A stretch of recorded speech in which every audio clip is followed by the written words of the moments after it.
On today's episode of Let's Talk FGO, well, I mean, we're going to talk about the aftermath of the King Protea bannering of 2021. I'm sure lots of people want to hear about that.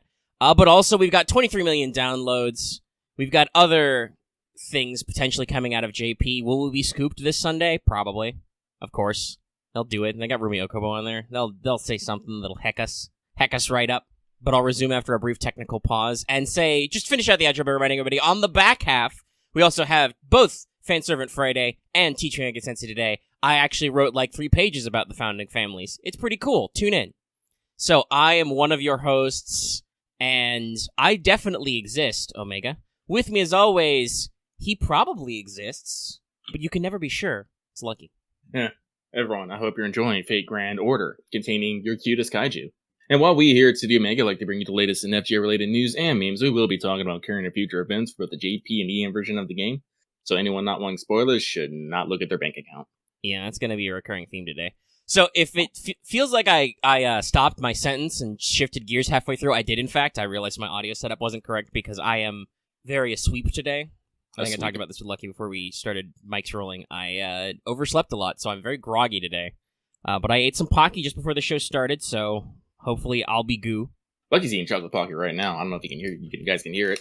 Yeah, I can hear it on the mic. I don't know if it'll stay in through noise canceling, because we try and edit out weird grunty noises we make. But alright, hi everybody, it's Let's Talk FGO. We exist. Maybe. Or are we all in your heads? You can't prove it. Nope. You can't prove nothing. This could all just be your auditory hallucination. But... Go ahead. I'm about to say, I'm actually secretly a super autonomous AI here to learn about human behavior, and through random happenstance on the internet, I have decided to center on FGO because people seem to really talk about that. And I believe canonically, in the deepest lore, all capital letters, I am, in fact, a deepfake.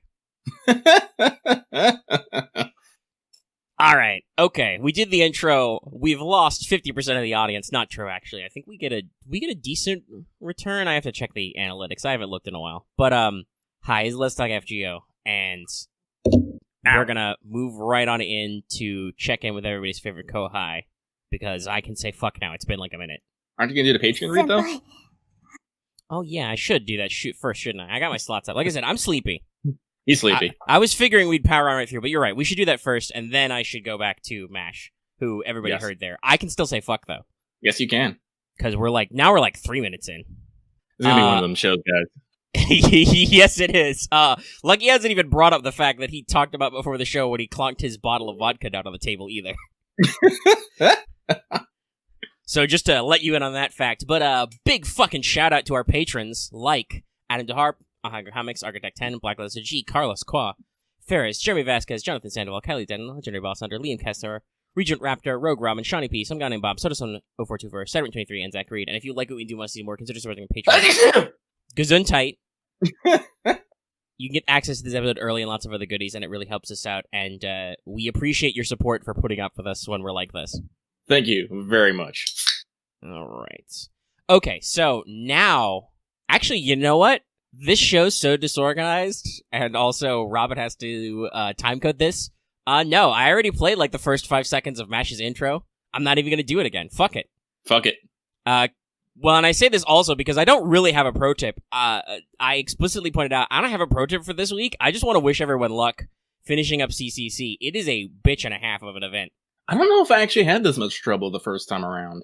I'm not sure either. I mean, I don't know. It was like 2 years ago. We were definitely doing way less gacha games. True. And less other stuff. I don't know. But it still feels very, very intense. Like, there's some stuff that I did pretty easily. Like, I'm slow on the story, but, I was able to, ruse cruise that Berserker Demon Pillar pretty easy because I have all Foreigner frontline now, right? Like, that's new. That's easy. But other stuff has been, like, real pain in the butt. I don't know. That, and I haven't incurred this problem too much, but I have heard, actually, not just me, but quite a lot of people complaining about the Scotty conspiracy. There are a lot of Scotties with spawn-up CEs in support list, and they keep showing up at the top, and it's annoying quite a few people in our Discord. Because, as established, Scotty doesn't really help that much in this event. It's very hard to regularly 3-turn farm, because you have multi-spawn waves, which, by the way, if you put a spawn CE on Scotty, you're encouraging. You are encouraging and making it harder to 3-turn farm if you do that. Just a heads up. if you don't understand how that works. Actually, my pro strat right now for dealing with like certain missions is actually just to remove all the spawns. It's like, no, I'm just here to punch one dude at the back. That's it. Yeah, if I'm not farming specifically defeat 5 billion of this enemy type, yeah, I've started taking the CEs off. One, this event is hard enough, you may need real CEs, and two, it just, when you have to fight 3 waves of like 6 guys each, God, that's a pain in the butt. It's a butt. Not a good butt. But yeah, so shout out to you, those of you soldiering on, fighting through CCC. Double shout out to you if you're starting late because you had 5 billion Valentines to go through. I know quite a lot of people had that going on. Yep. And, yeah, okay. Some people were going for the double play of trying to maybe get melt or lip before they actually spent their chocolates. Mm-hmm. Yeah, I know.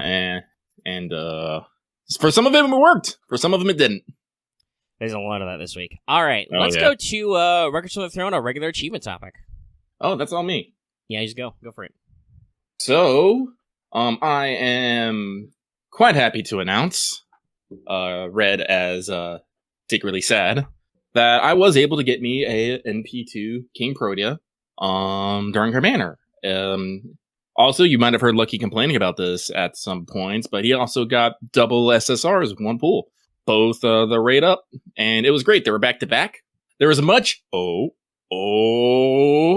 in the Discord at that moment. And also, I got enough Tristan and Gawain to field a couple sports teams. Now, I haven't got KP to 90 yet. I'm actually literally working on it right now. But in the process of doing that, I got Paul Bunyan to Bond 10. Her Bond CE makes me a little sad. It's called Frontier. Just has some good old-fashioned outdoors talking about how this land has been destroyed. And it's just like, that hurts me a little bit. Oof. Not inaccurate, but ouchies. Ouch. So that's great. I'm hopefully have a KP to 90 by the end of this show. Actually, for once I didn't actually have it. I didn't like immediately shoot myself in the foot. I was actually able to get all of her skills up to 666 immediately, and I only stopped because I ran into the QP problem. Yeah. Like, But for the reason why I am secretly sad, and I'm about to take a big swig of vodka, is as we move into Not All the World Evil, but damn close. I will say, while I did get both my KPs in 110 spin, that 110 spin only came after spending a little under $700 on the game. To be exact, I spent $695 because I tried to save myself a little bit of money and bought myself like a $10 credit with the fucking points I had because I'm like, I need to save every little bit. And in hindsight, I just sort of just sucked up $10 and used it to buy me more fucking Chinese harem novels, but whatever. So, I'm gonna take a swig now. 1 second, y'all. Drink. Energy. Please drink responsibly. Now, you can tell we're not sponsored by A Vodka because Lucky did actually take a drink just there, which is apparently not allowed in ads. Really? Yeah, if you ever watch a beer commercial, I'm pretty sure you will never see anybody actually drink the beer. It's just not allowed. It's not okay. Oh, actually, now I think about it, they just hold it up, or they have some picturesque scenery in the background or something. Yeah. Anyway, so, now here's the weird thing. Let me tell you about this roll, alright? So, Lucky, in general, is completely fine with spending 2 full packs. I call them 80 packs, because they're $79.99. Yeah, with they're taxes, about $80 US. Yeah, well, with taxes, they come out to $88.15 for me. Because for some ungodly reason, they decided the government just wants all your fucking money, and they decided they need to tax when you buy fake rainbow gems to roll PNGs. I would love at some point to have a conversation with the politician about conversely how much money we spend on these games versus what we get out of them and why they feel that that's taxable. That actually is a good question. They don't tax you for fucking spending money at a casino now, do you? Well, if you win, they tax it, but that's also optional. Anyway, so now I'm usually okay with spending 2 80 packs because each 80 pack is 167 quartz. Together, that's about 324? Math. I want to say about 324. Chat will know. 324 quartz, which, equals a little, plus 100 spins. Now, as we all know, while FGO rates are pretty bad, we still have the SSR rate of 1%. So, on the strictest, and I mean strictest, theoretical level, me buying those two packs should net me at least 1 SSR. on a statistical level. Now, we here have told you about how statistic works and how they don't work and how it's a reset every time. But, it's good to have those processes. But the reason why this is super on Not All the World's Evil is because until I got those two King Proteas, I did not get a single other SSR rolling. Those two were the first two I got. And everything before that was just Tristan, Gwaine, Tristan, Gwaine, Tristan, Gwaine, Gwaine, Gwaine, Which, Tristan, by Gwaine. the way, is pretty unusual because we've talked about this before. The SR rate-up rate is actually really bad. Like, your odds of getting an SR are higher than getting an SSR, but the odds of actually getting the rate-up SRs is a little fucky because of how it splits. Mm-hmm. This is just what we like to call, what I am coining, the luck fuck. By the way, YouTube, we're going to say fuck a lot on this episode, so if you're mad at me, don't at me. Lucky is several hundreds of dollars in the hole, and we can't make it back up because you won't let us super chat until April. How dare you? Don't fucking talk to me. Well, we'll get into that in a little bit, but so okay. Well, I can't say that I got nothing but Queens of Grayson. I forgot to actually mention this. I did get a assassin of Paradiso. I can't remember her name. It's like Mochizuka or something. And I did get me an Atalantean there. But those are the only two non-rate up SOs I got in. Oh God, actually, hang on. Let me do some math here real quick. Calculates. It's pretty nuts, dude. All right, so let me see here. 167 times 8 plus, let's see here, 60 for the ones I had on hand, plus 1 for the ticket. Wait, no, plus 3, because the ticket would equal 3. Divide that by 3. That was 466, 466 rolls. Yeah, that's... Oh, I would have to... I'm way too groggy, and I am not looking enough hard numbers to actually crunch the stats and prob on that, the one branch of math I'm actually good at, but that's pretty crazy. Yeah, it's pretty crazy. So, well, I am super happy to have my daughter, especially have her at MP2. Like I said, I'm a little bit in the hole right now. Like, I am seriously considering whoring myself out one way or another through, like, art or request or something, just to start making back a little bit of what's lost. Well, funnily enough, Lucky, this would normally be a What's Up discussion, but apparently Twitter is enabling super follow, so you can charge money for tweets, which is well, here's the thing. Here's the thing. Like, Lucky has no illusions of grandeur. I really don't. I know we're not people who usually get the super chatto time. I'm super appreciative of everyone who does, especially in our streams. But it's just one of those things of like even if we added like an additional way for people to do it, I don't necessarily think we would get actually that much additional income out of it. So yeah, until people are generous, and obviously people are generous in times like this when you like bring up the fact that you just blew a bunch of money on this dumb game we all play. But yeah, that's just not an option for us for several months. Yeah, and like no, prostitution is not legal like, in Washington, but that hasn't stopped anyone yet. And talking about, like, amplifying through alternate things, like, yeah, we could create higher tier membership levels. We can't do anything with them. What are we going to do, launch members-only streams? Yeah, we can't do that right now. Even if we could, nobody would show up. So, yeah, it's unfortunate.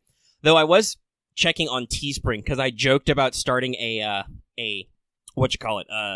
Save Lucky's Wallet promo. Again, not that would actually do anything. Like, even if I saved you guys 10%, you probably wouldn't buy enough merch for it to mean anything. Mm-hmm. But they do actually now are offering sales of digital goods like wallpapers and stuff. So we might actually be able to put some stuff up and see if people will bite. I have to look more into that more, though. Wallpapers? I don't know. I'll see. We'll see. I know you have some art lying around. We could, we could see what kind of formats they have available. If it's just like icons or whatever. Can we literally sell emotes? I don't know. No, this just means that Lucky us on YouTube as join membership, so we can upload more YouTube emotes. I know Lucky is still cooking up a few, and I believe we have a few that aren't on YouTube yet. No, this just means that Lucky actually needs to get off his ass and actually finish the fucking VTuber design. Because he has one in his brain. It's nice. He likes it. He thinks it's cool. And actually start the Lucky channel. Fun fact, I've actually set the groundwork for that. I actually figured out how to make additional Twitter accounts by using the same Gmail. So there's actually a Twitter set up for me to start doing VTuber stuff, and I've already cleaned up my channel for it. It's just I need to make the rig. Lucky's been looking at Vroid, trying to do this, but I have to actually do what I want to do. I actually have to add the templates and stuff I want. I'm just all like, oh man, this is a pain in the fucking dick. Yeah, But- there's a reason why while there are independent VTubers and that's a growing community, a lot of them got their start with agencies who have fucking tech departments to do this work for them. Because hey, having support staff really helps. If I do actually become VTuber, I probably will use a voice changer, but not in the way you think of, because I will not be a big titty girl. I will not. Because while Lucky is a thing, he is not a female thing. Like, I feel like I'd be just incredibly flake trying to be a woman, so I'm just like, nah, I'm not gonna work it. Well, and to the point, it's again, no offense to Lucky, but people have talked about his silky smooth deep voice, and then Lucky's gonna go but anyway, yeah, that's not the same as quote unquote playing a female character, which is a thing. I'm pretty sure there are male talent who perform female roles in VTubing because hey, it's a fucking avatar game. It's performance capture. It's acting, right? Yeah. I don't think Lucky naturally has the tone of voice for that, and that would mean doing tech stuff would be probably a little fake unless we invested a lot of money in the technology. I will say that does not mean that I will not have a big titty female version of my avatar. It's still just gonna be the same voice though. Mm-hmm. It'll be a joke. It'll be a joke, and I still think that would grab people because I think it'd be funny. So yeah, so like I'm looking at my wall, I'm like, yeah, no, I actually need to get off my butt and actually start doing art, because once I start improving my art, then maybe I can start doing little commissions, maybe little auctions, little giveaways, get my VTuber rig set up, because like I do definitely have a character in mind for my VTuber. The person's still going to be Lucky, but but the person's like, no, I'm not that Lucky. I'm the other Lucky, and that's just going to be the fucking joke eternally. When Lucky talks in the third person, that's the Lucky he's talking about. Powerful Muse. So yeah, definitely this giant hole in my wallet has definitely had a come to VTubing moment for me. That's like, people can say what they want about various things. I definitely feel like we joked about looking at your bank account. I talked about this earlier also, in all seriousness. Very rarely do I look at my bank account and feel good about myself. But it is absolutely a moment of like, when you look at your bank account and it's very skinny, that's when you go, okay, we need to do something about this. That's when I tried a lot of shitty odd jobs and internet stuff that was mostly a dead end, but at least did give me help me develop some levels of my work ethic, and also incentivized me that there's some work that I never ever want to do. Was that when you were doing transcripts and stuff? Yeah, I was a transcript guy for a while. I remember that. It did not pay well, and it was honestly quite a lot of work, but at least it put me in the mood of actually like listening to people talk and figure out what they're saying and stuff, which is helpful to us, and it was in my wheelhouse, and I did it for a little bit, but the money was really not worth the time. Oof, Dallas. Oof.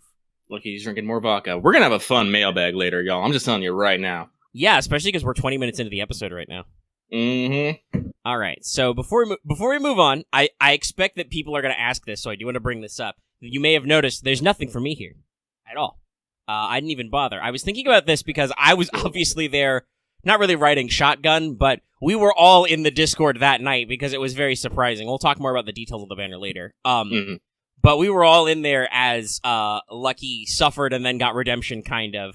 And I thought to myself after my own experiences, I was like, the way I thought of it was like, if people asked, I would say, I don't want to talk about it. And I mean this not in like necessarily an overly positive, just in a genuine, I'm like, no, there's no way, whatever, you guys, I'll let you know. Whatever story, whether it was really good or really bad, it does not weigh up to all that stuff that Lucky just said. And I was just like, I genuinely don't want to bring it up. It's pointless. What am I going to do? I've either done very bad or very well, right?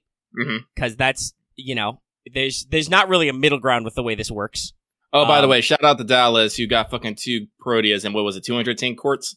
I fucking hate you.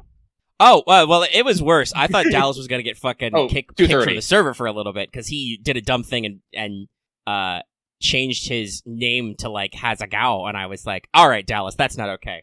I think I literally was like, I think I literally told Dallas to shut up in, like, probably my most serious typing voice at some point.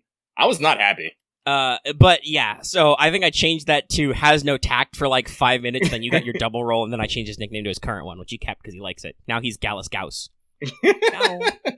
But yeah, so I was just like, this is one of those moments where like, it's like when we don't want people to say like how crazy good their rolls were in their thing. I'm like, whether I'm really bad or really good, it won't be as bad or good as Lucky, so I'm just not going to bring it up. So yeah, it's a secret now. It's a mystery. It will be much more interesting where you guys have to speculate for 6 to 12 months until I forget it's going to be a secret and then it comes out either way. Much like Lucky with his Hidden Merlin. Oh yeah, I was about to mention that. So yeah, that's where we are. Anyway, let's move on to did you finish your master missions, which, God, I hope you did. Jesus Christ, have you seen these master missions? The hardest thing you have to do is complete 10 quests. So, you need to defeat 3 good servants, 3 evil servants. Those are separate master missions, by the way. You need to acquire 2 skill gems or statues of any kind, and then 4 skill gems or statues of any kind, then 5 quests, then 10 quests. Once again, this is not even quite do the event. This is one of those big deal do anything events, and I'm glad. I'm not super far in the CCC event, but all my master missions are done already. Because they're so but simple. But simple. Holy shit, Sakura Hand, could you please die? Melt. Make this man die. It has offended me. Make it go away. Just God, sip it all up. Sip. It's just, yeah. There's a lot of moments where everybody feels like they're not doing as much damage as they should be, and I think it's because there's no bonus damage in this event. But enemies still have stats like maybe there should be. But let's go ahead and fire up into the news, because we do actually have some. I thought we'd be a little light, but no, we actually got some action out of JP this week. The big one is 23 million downloads. This campaign started on the 24th and is going until March 3rd. We got some pretty typical stuff. Log in for a consecutive 10 of various things. So log in for like 7 days in a row, you get 10 of various things, coining and tickets. Cumulative for 4 days total for like 200 mana prisms and a rare prism and some stuff. Pretty nice. Mm-hmm. Nice. So this is a big one I was mentioning to people before. I don't think this will be a problem for me or Lucky, but to shout this out to you, there are new bonus master missions, because of course there are. Have 3 servants leveled at 100 for up to 30 Saint Quartz. Oh, how funny. I exactly have 3. Yeah, so do I. I was like, oh yeah. So basically this is like all those other master missions that are broken out by do X, right? So it's like, yeah. I think it's like, it starts at like, have 1 servant at level 50, and then it maxes out at 100, then 2, then 3, so you get the total of 30 Saint Quartz. So it's good, but you'll get a decent chunk of it. But hey, this is 2 years in the future. Think about it. Grail 3 people to 100, you'll get some extra Saint Quartz out of it. Oh yeah. So there are also some master missions only during this event, which give you some 5-star EXPs. They involve you doing stuff. You can look it up if you're on JP anyway. I figure we'll just leave it at that. They do have some fun, bonus campaign stuff. One thing I love, 1/4 QP on level ups for servants and CEs. Quarter QP, damn. When do they start doing that over here? Christ, that sounds good, right? That sounds good, but I think I would still rather have something like, just double XP on servants and whatnot. Double XP is good, but there is currently double suck rate in Japan. That is true. They're also doing half AP strengthen quests and double friend points for pretty obvious reasons on the strengthen quests and stuff. They are actually adding some old command codes to the MPRP shop. I believe the 3-star command code from APOC is in the Mana Prism shop for like 200. And shout out to legendary the Demon Hunter saying, I'd rather have quarter QP for skill leveling. Boy howdy! No, I understand that too. I had to double check, but no, it's specifically quarter QP on leveling servants and CEs. Interestingly enough. But I think for 1 rare prism you can get the Dragon Slayer blade, the 4-star one from the APOC collab. So like they're doing their stuff to cycle those back in. Also, Chaldea Dinner Time is now at the RP shop. That was one of our previous CEs and the various Chaldea X Time. Yeah, but I'm still waiting for Chaldea 11 Cs. Yeah, I was about to say, Chaldea Breakfast Time doesn't really have the same ring, does it? Now, where's our Chaldea second breakfast? Chaldea Omelette. So, they've done a couple of quality life things. First is they've improved the filter screens. I don't know exactly what they did, because it's not clear in the announcements, but they said they added some more options, and they cleaned up the text in some of the bubbles and stuff. But here's a new interesting one. They've added a new feature called Push, possibly with an exclamation point. Basically, you can use the Push feature on one of your servants, and it will favor showing a particular servant of yours to your friends and followers. I'm not exactly sure for the context here, but yeah, this sounds like something people were looking for. I'm a bit sad that it's only on the on the person who has the support setup side. You have to choose to push your specific servants. But it does sound pretty interesting that they're making ways that you can adjust this. Get ready for all of your Smooth Brand friends to push Scotty in 2 years. I don't know. Who are we kidding? No, but they'll be pushing Castoria. Yeah, I'm about to say, it's like, no, we're still in the art. We're still in the arts meta swing right now. Yeah, everybody loves that Castoria. But yeah, so that's an interesting concept they've done. Sounds cool. So in case you didn't see the actual like banner art for this, the summon banner is Arthur. He's back. He's back. Along with, I believe, several years worth of old CBC CEs. Yes. So, obviously leading up to White Day stuff. Yeah. Oh, I love this. So, Dallas, who actually plays JP occasionally, has spoiled me. He said, spoilers, everyone has pushed Scotty and Castoria. Yep, nope. Color me surprised. To use one of my favorite RVB quotes, file that under shit I already know. Yeah. But so, Arthur got a banner, and so they also gave him something else. They've given him a rank up. Oh, yeah. This just furthers me, by the way, that they'll eventually buff Mordred's Mana Burst. Because Arthur's Mana Burst has been buffed. Wow. I don't think it's as crazy good as what they did to Artoria, but also I think she needed it a little bit. So Arthur's rank up, his Mana Burst is now 3 turns. So that's 50% Buster up for 3 turns, guys. And also gives him 3 turns of 20 to 30% NP gain. Not battery, but NP gain. So that's actually pretty good. That may actually mean that with his refund, you may actually get some spams out of his NP, which is neat. So yeah, it's cool. It's great. And that's everything we got on 23 million downloads. Now, obviously, we will probably have some future news soon, because on the 28th of February, Winter Caravan Stream Volume 3. Yay! We brought this up before. This is the one that I believe was supposed to have a live audience and meet and greet that they had to cancel that part of it.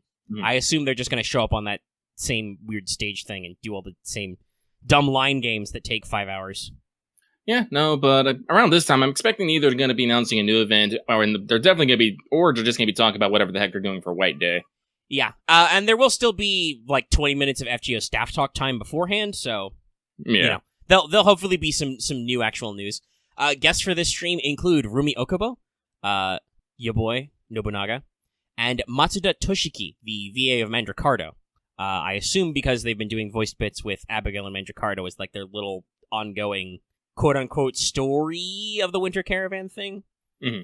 Anyway, he's been in, and it'll be cool for him to show up. I think this is his first appearance on an FGO stream. So, with Rumi Okubo, I'm hoping that we're going to get some crazy-ass Astolfo content, or even some Liz content. I'll be fine with either. I think some Liz. Mm-hmm. And now it's Halloween 1, 2, and 3 main interlude in the middle of March. They could do it. They're animals down there. I said Halloween waits for no servant. It's true, it doesn't. Liz would even say that. There is an RT campaign going on for Extra Saint Courts, though. And then our only bit of NA news right now is that quite early, thanks guys, the King Proteus Summon campaign blitzed onto the scene on the 22nd of February and we're going until the 8th of March. This was at least one day, if not like two, I think it was like 2 full days early, because it was Monday night basically instead of like Wednesday night, which was the night the event started.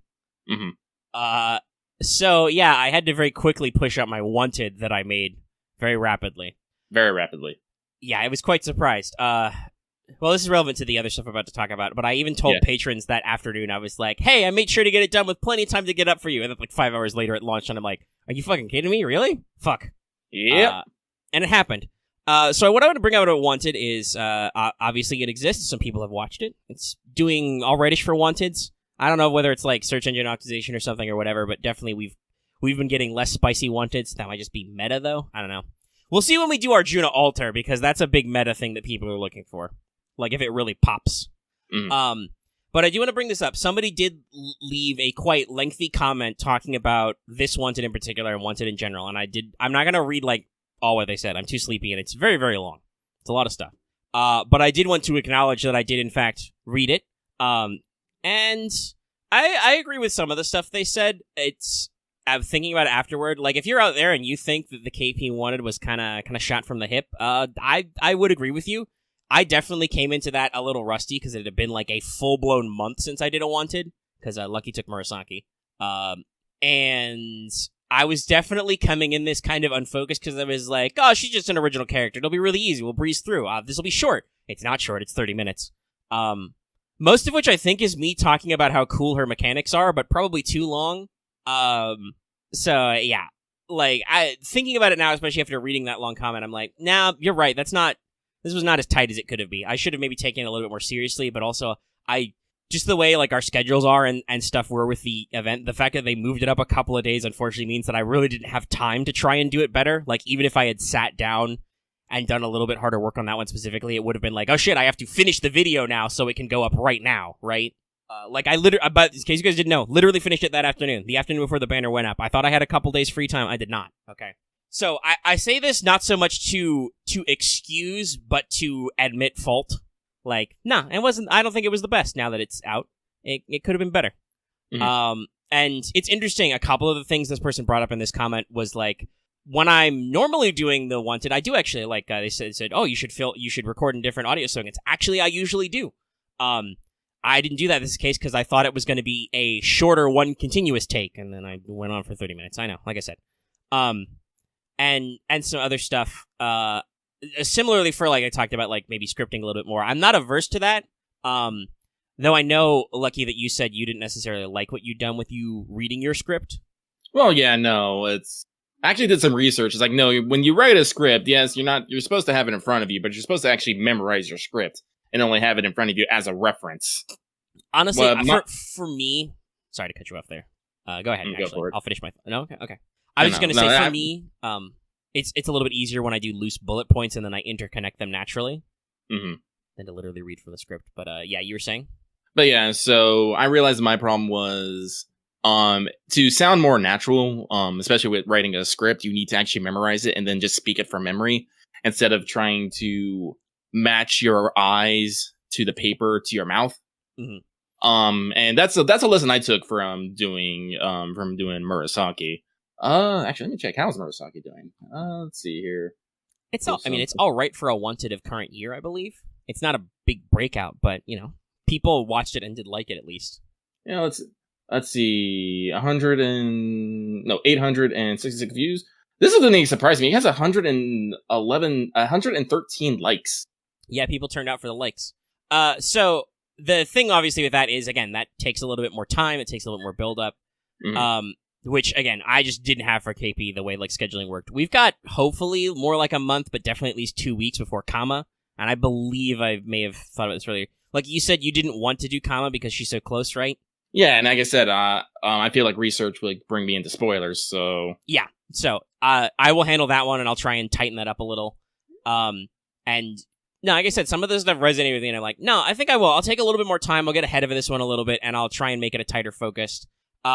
There is a slight problem, though, like, we do want it for everybody to, like, to be inclusive, and because no servant is bad, and blah, blah, blah, but, like, sometimes the passion's just not there. Like, KP's cool. I actually, as I said, her mechanics are very interesting. I like those, and she's not a bad character, but there wasn't really a lot for me to talk about besides the mechanics that wasn't just, go read CCC Foxtail, I guess, guys, right? Because she's an OC.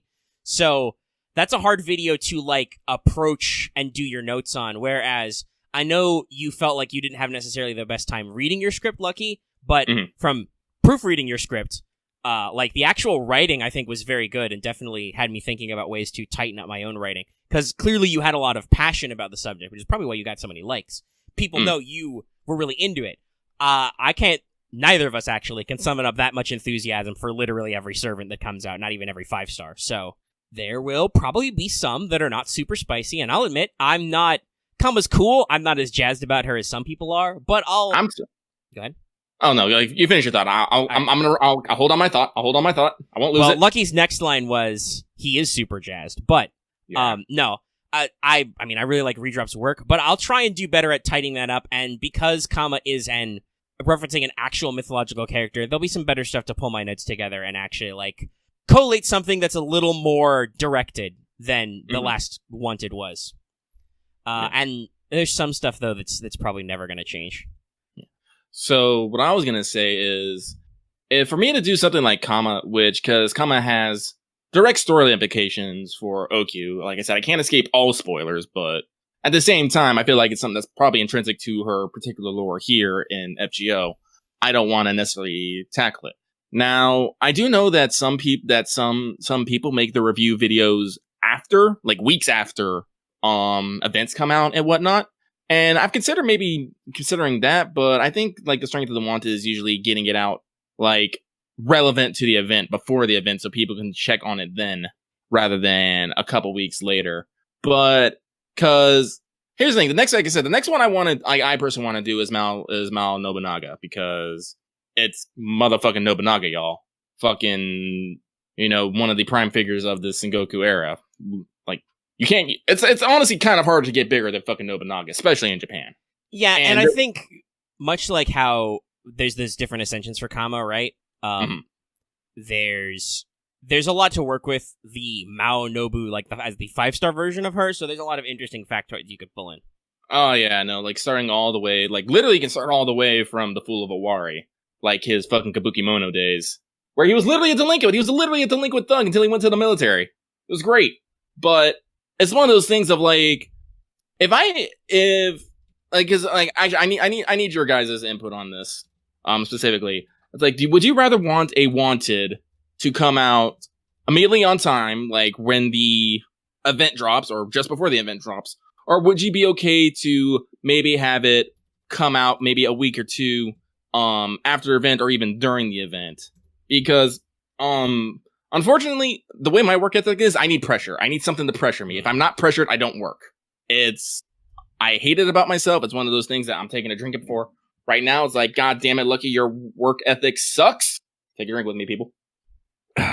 But I need pressure. That's why even though I gave myself like 2 months to do Murasaki, I literally hammered it out all in the last week because I was just one of those. That's the moment where the fucking klaxons are going off, the red lights are spinning around, and I'm literally laying in bed going like, what is my life right now? Mm-hmm. We do that a lot.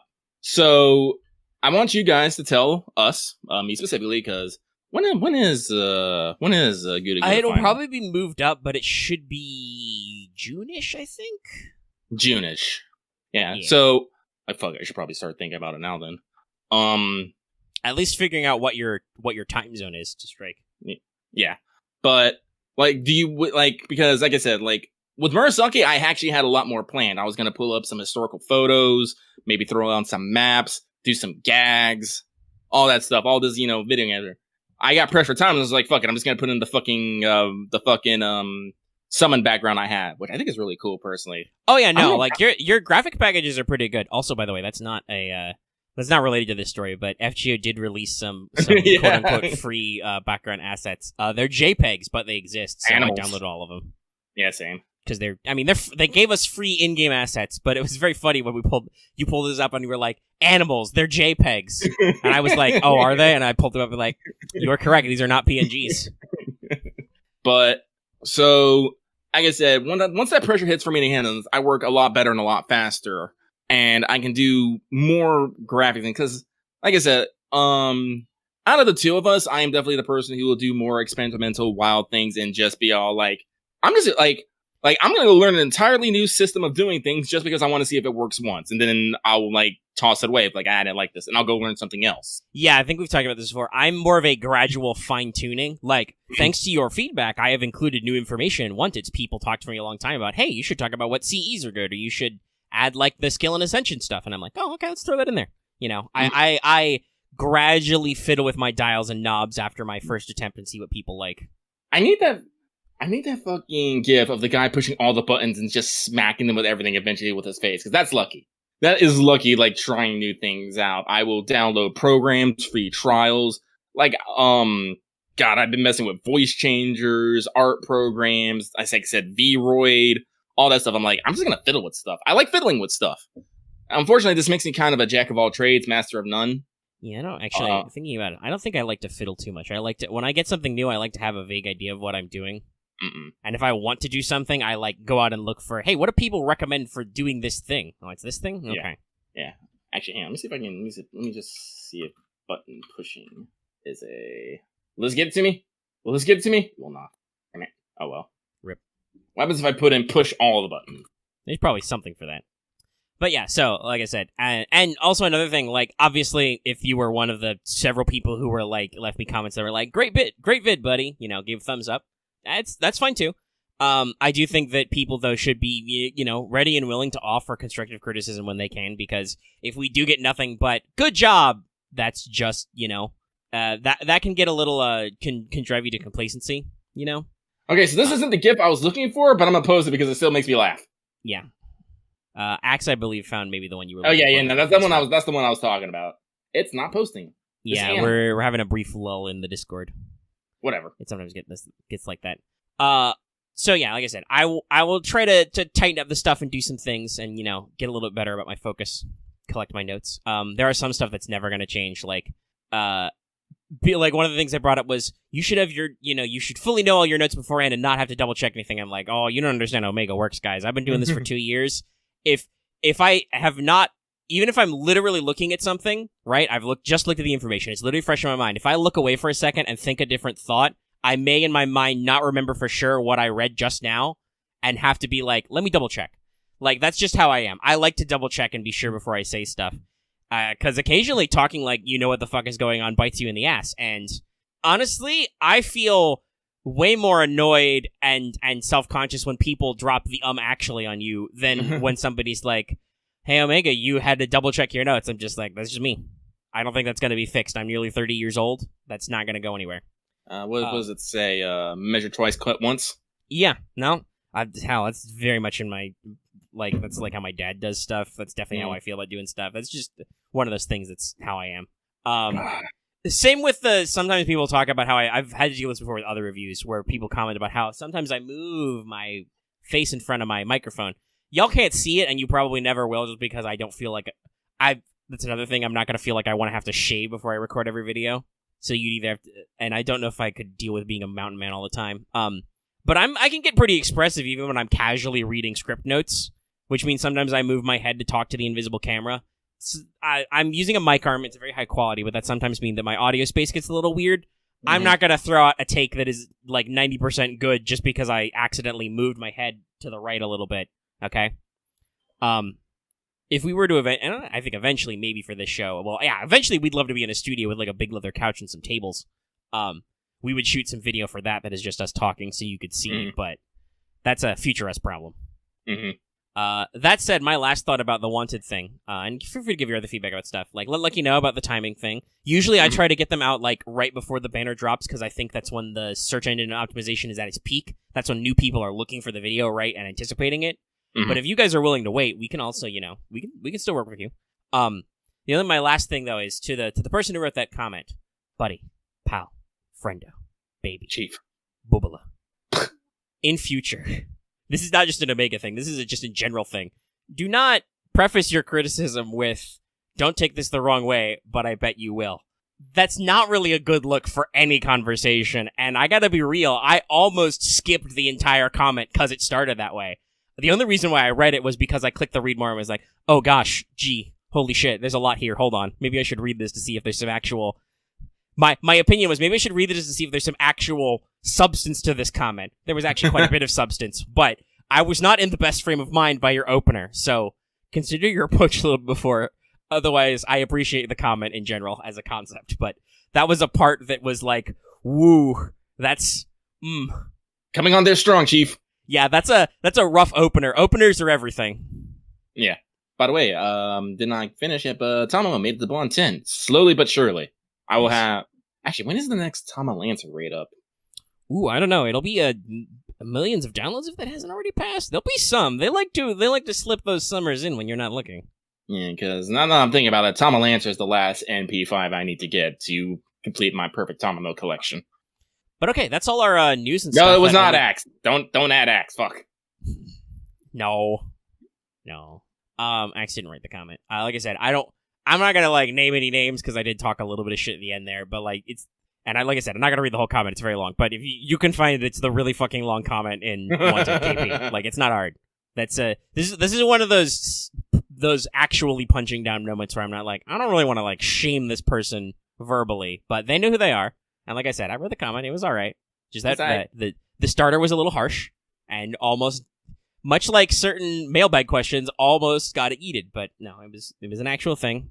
I'm not averse to criticism. I'm averse to internet idiots pretending they're doing criticism when really they're just like they think they could do it better. To which, sirs or madams, I challenge you: just do it better. Then, just fucking do it. All right, it's a free country. Do it better if you think you can. And some people will go, but this isn't what I've made my business model. I'm like, all right, well, then you don't know the struggle. You know, think about stuff before you just shit talk. So now that we're 45 minutes in. Ayo. Oh, Jesus Christ. Is it the same time as Muramasa? Is it on the big... Is it literally like almost 2 years from now in the big complex? Yeah, no, that's fucking... There's Muramasa and there's Tammy. Damn, that's a while away. Oh, they were a little more frequent. I guess we missed some of them. Or not missed, but they already came. Anyway, I'm going to stop talking for a little bit. Maybe I'm going to go get another bag of Pocky. Lucky's going to do Mailbag for about an hour. For about an hour. Approximately. Allegedly. Allegedly. There will probably be some pauses as we tangent wildly, as we do. But everyone, sit down, get comfy, grab your favorite alcohol, and join us as we do this week's Let's Talk FGO Mailbag, a segment where we read your submissions aloud to be immortalized on the internet forever. This will be hosted by your silky smooth rabbit. Actually, what was that comment that Fujo said? What was it? It made me laugh. It made me actually fucking laugh. Oh yeah, that's right. I was talking about how in Final Fantasy I can finally be a dragon girl pretending to be a bunny girl. And Fujo was like, that sounds like your VTuber. I was about to say some shit and I was like, oh no, she's right. It's like, yeah, no, that's accurate. That's super accurate, Fujo. You got me.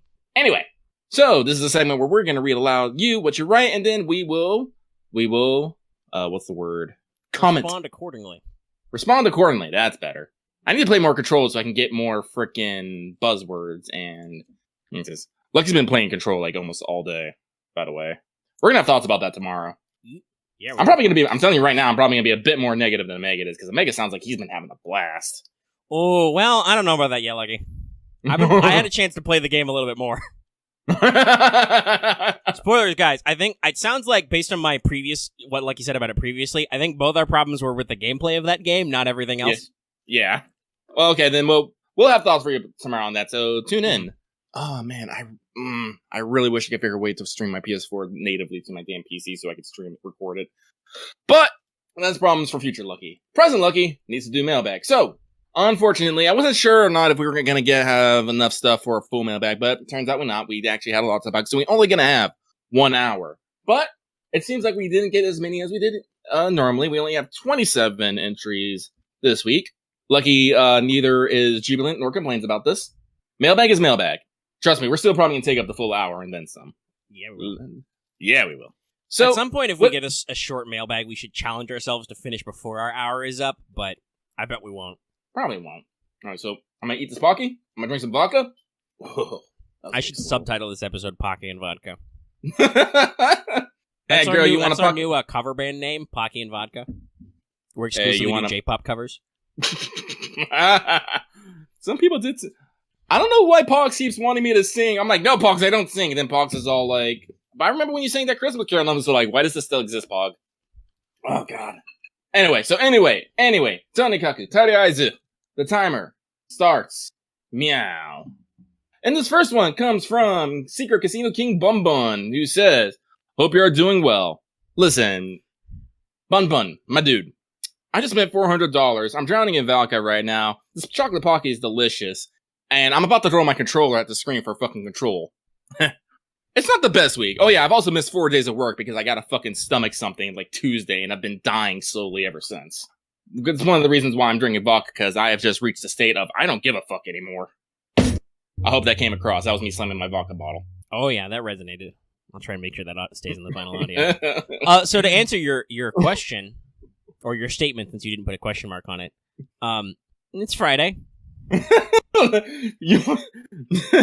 Legendary Demon Hunter says Lunky Drunk singing Bakumi Tai, please. I was like, dame, dame, dame, dame, oh. I'll totally do that. Listen, Bakumi Tai is great. I fucking love that song. Let's see, I think there's only like 2 songs I can sing. Well, no, there's only 1 song I can sing drunk, and that's Johnny Cash's version of Hurt, because I fucking love that song. But I don't know.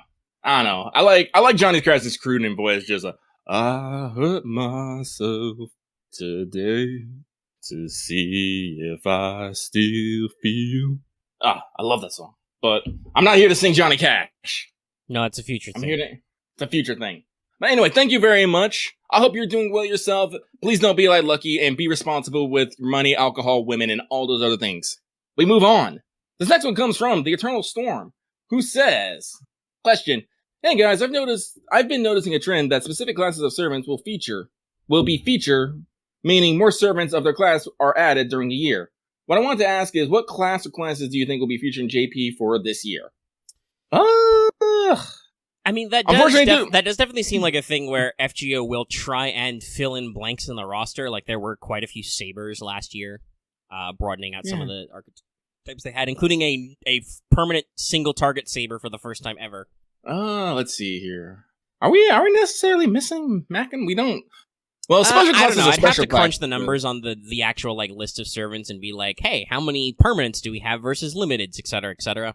Like, I think we talked about this with who was it recently? Oh, it was Karen. That's right, because she's the first ever quick ruler. Period. Full stop. Right. Mm-hmm. Quick NP ruler. Same to how Ashia Domen was a quick AoE alter ego was new, right? So yeah. But for what servants they will feature, that I can't be sure on. I mean, we've gotten a couple new servants, but they've been pretty scattered so far. I expect in general we're gonna get more night classes this year. Don't know why. I've got that impression. But we'll have to see if they go in a particular trend. Nothing really jumps out to me. Well, I'm pretty sure. Like, I feel like we're gonna get night classes for one. We're definitely having LB6 drop probably early this year, and if anything's to go by, we're probably gonna get some night classes out of that for reasons. Obvious reasons. Obvious reasons. But what they do with that is, up to that. And I'm pretty sure there'll be a caster or two sprinkled in there. Also for reasons. So, but unfortunately, I'm not good at predicting. I'm really not. So in general, I don't think we're that good at predicting. We're good at hindsight is what we're good at. We're good at looking at them and going, hey, I noticed you guys did X for several years. Do you think you're going to do X again? Anyway, so we're going to move on. So thank you very much for your question. Sorry we couldn't give you something more definite, but it is how it is. Now, this next one comes from the Spookening 2, Spook Harder, who says, question. My question is somewhat relevant to the alias. So for my role for KP, had a Rainbow Spark, but instead of a second KP, it was an Imkidu. So that being said, my question is for you guys, have you ever had a Rainbow Spark spook, or have you always gotten to raid up SSR on Rainbow Sparks? Now, this is a lucky memory problem. I don't always remember when I get Rainbow Sparks or not, and because I'm usually part of Skip Gang, I don't always maybe necessarily notice if I have Rainbow Sparkles or not. Well, and to be fair, sometimes you don't get any Rainbow Sparks. You don't get anything. Rainbow Sparks. Surprise!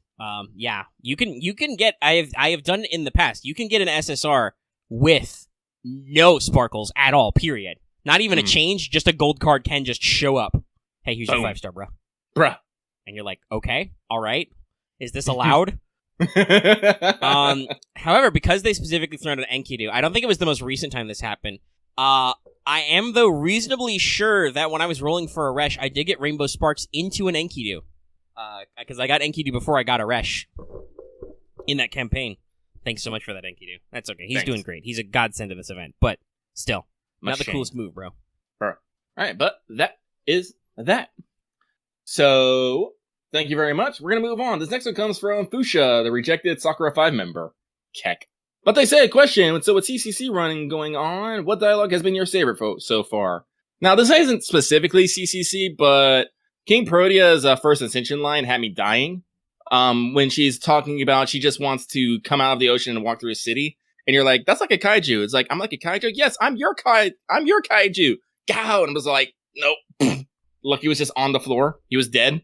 It's all like, I couldn't handle it. I just couldn't. Mm-hmm. King Protea, a very lovable, but also a very scary girl. I appreciate that they have the I guess the best way to describe it is the yandere face. Just eyes empty, just thinking about scary dark shit. And I was like, oh no, this poor sweet child. No, that fits KP pretty good. No, it does. This is why I must give her just as much love as she wants, and then just more.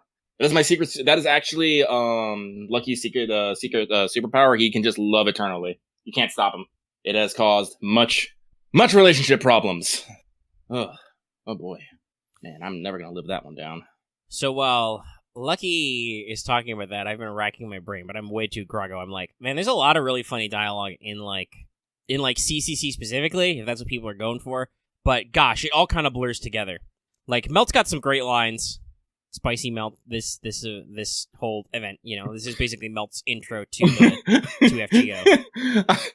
Well, speaking of, I think my favorite Melt line is because I'm not that far. I'm only in the second section. But when BB shows up again, and starts mocking Melt about her bust size. Melt's like, I swear to God, baby, I'll kill him. I'll kill your toy if you don't shut up. I'm just like, whoa. Hold on, I feel like I'm in the splash zone here. Hold up, am I in the friggin' splash zone here? I don't have a plastic sheet. Lens. There's also, I mean, Suzuka and Kat are also in this event. They're just fucking gold mines. I fucking love Kat. Also, Lucky didn't know this, but I forgot that usually when characters get animation updates, they usually get additional voice lines. Yeah. So, well, I can't say it's necessarily an event because this actually would have came out technically during Benny Enma. Kat does have a new line for Lip because they're now cute hand buddies. I think I might have mentioned this before, but I want to mention it out again. But yeah, you definitely mentioned the concept, but I don't know if you brought up the fact that it's an actual voice line. Yeah.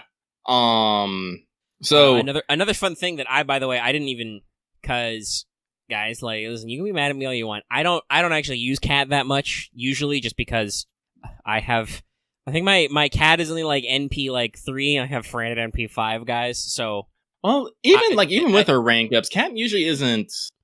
Cat's also a little bit better at the slow burn, right? Because she's got defense up and invul. Like, I've been using her a lot in this event because she's my only really good berserker for it. Like for beating up all these waves of enemies. But like, I didn't realize that the way they redid her, because they update the story sprites as well when they do animations, not the skills, unfortunately, which is sad.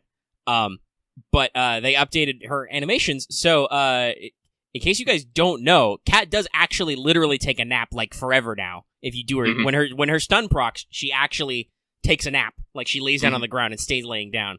And I'm like, oh my god, I completely forgot that this was a thing, because it's been forever since I used Tohsaka. As I'm doing the boss fight with her in the mission, I'm just like, this is adorable. You know, Kat continues to be amazing. I fucking love Kat so much. Like, if we want to talk about fucking like favorite lines, just anything Kat says. By the way, a lot of people also have been joining the Chiwa Saito gang because they did not realize how much of an absolute animal Tamamo is with her language until the voice talent. It's so great. It's so great.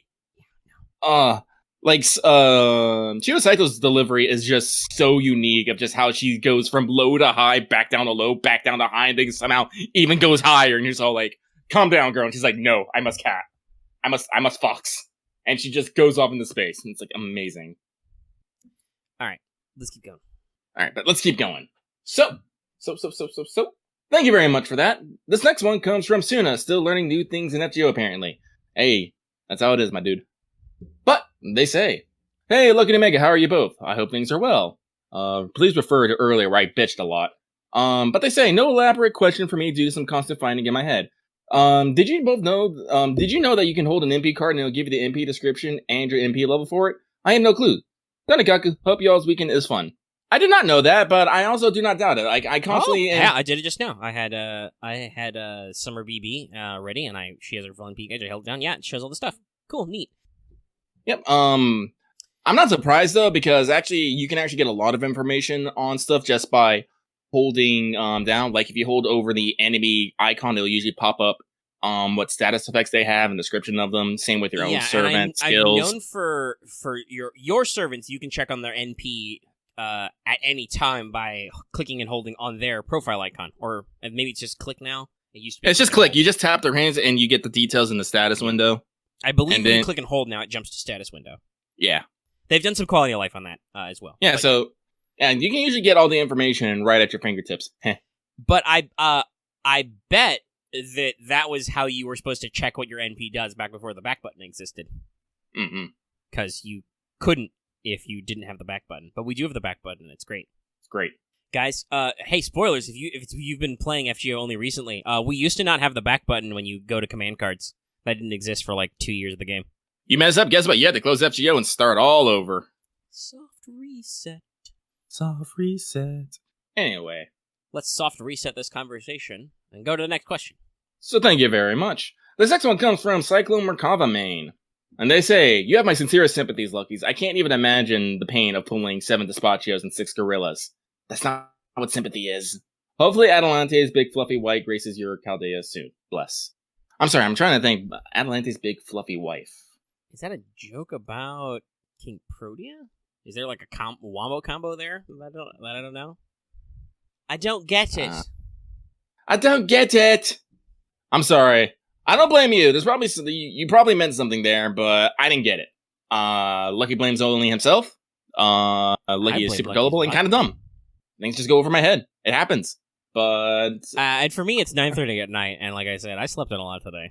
I'm also double gotchaing as we do this, so like, if you ask the question once again, do I exist? I don't really know. Architect says in chat, KPP and Atlanta in the first race, so they're married now. I mean, I suppose that would track. Technically, yeah, on a technicality. That is a good joke. Mm-hmm. Okay, let it persist. So, if that's what they mean, yes, top kick. But we're gonna move on. Thank you very much. This next one comes from Gahulian God. But they say, bit of a late Valentine's question, but earlier this week I had to binge skip Valentine's CEs before the store closed on Tuesday, and when I heard Jailter's, scene, the question came to mind. Question being, what old Valentine's CEs that didn't have voices do you think made the biggest impact with the inclusion of voices to you? Hope you had a good week. I have a event to catch up on and a BB to discombobulate. Honestly, I'm gonna say Blackbeard. Because the Blackbeard scream just killed me. It really did. Yeah, I think no matter what, it's going to be males. Like, I'm thinking Blackbeard or Giles. Like, yeah. Both of those are like, once you get some actual delivery on them, you're like, okay, these were already funny, but this has real delivery in them.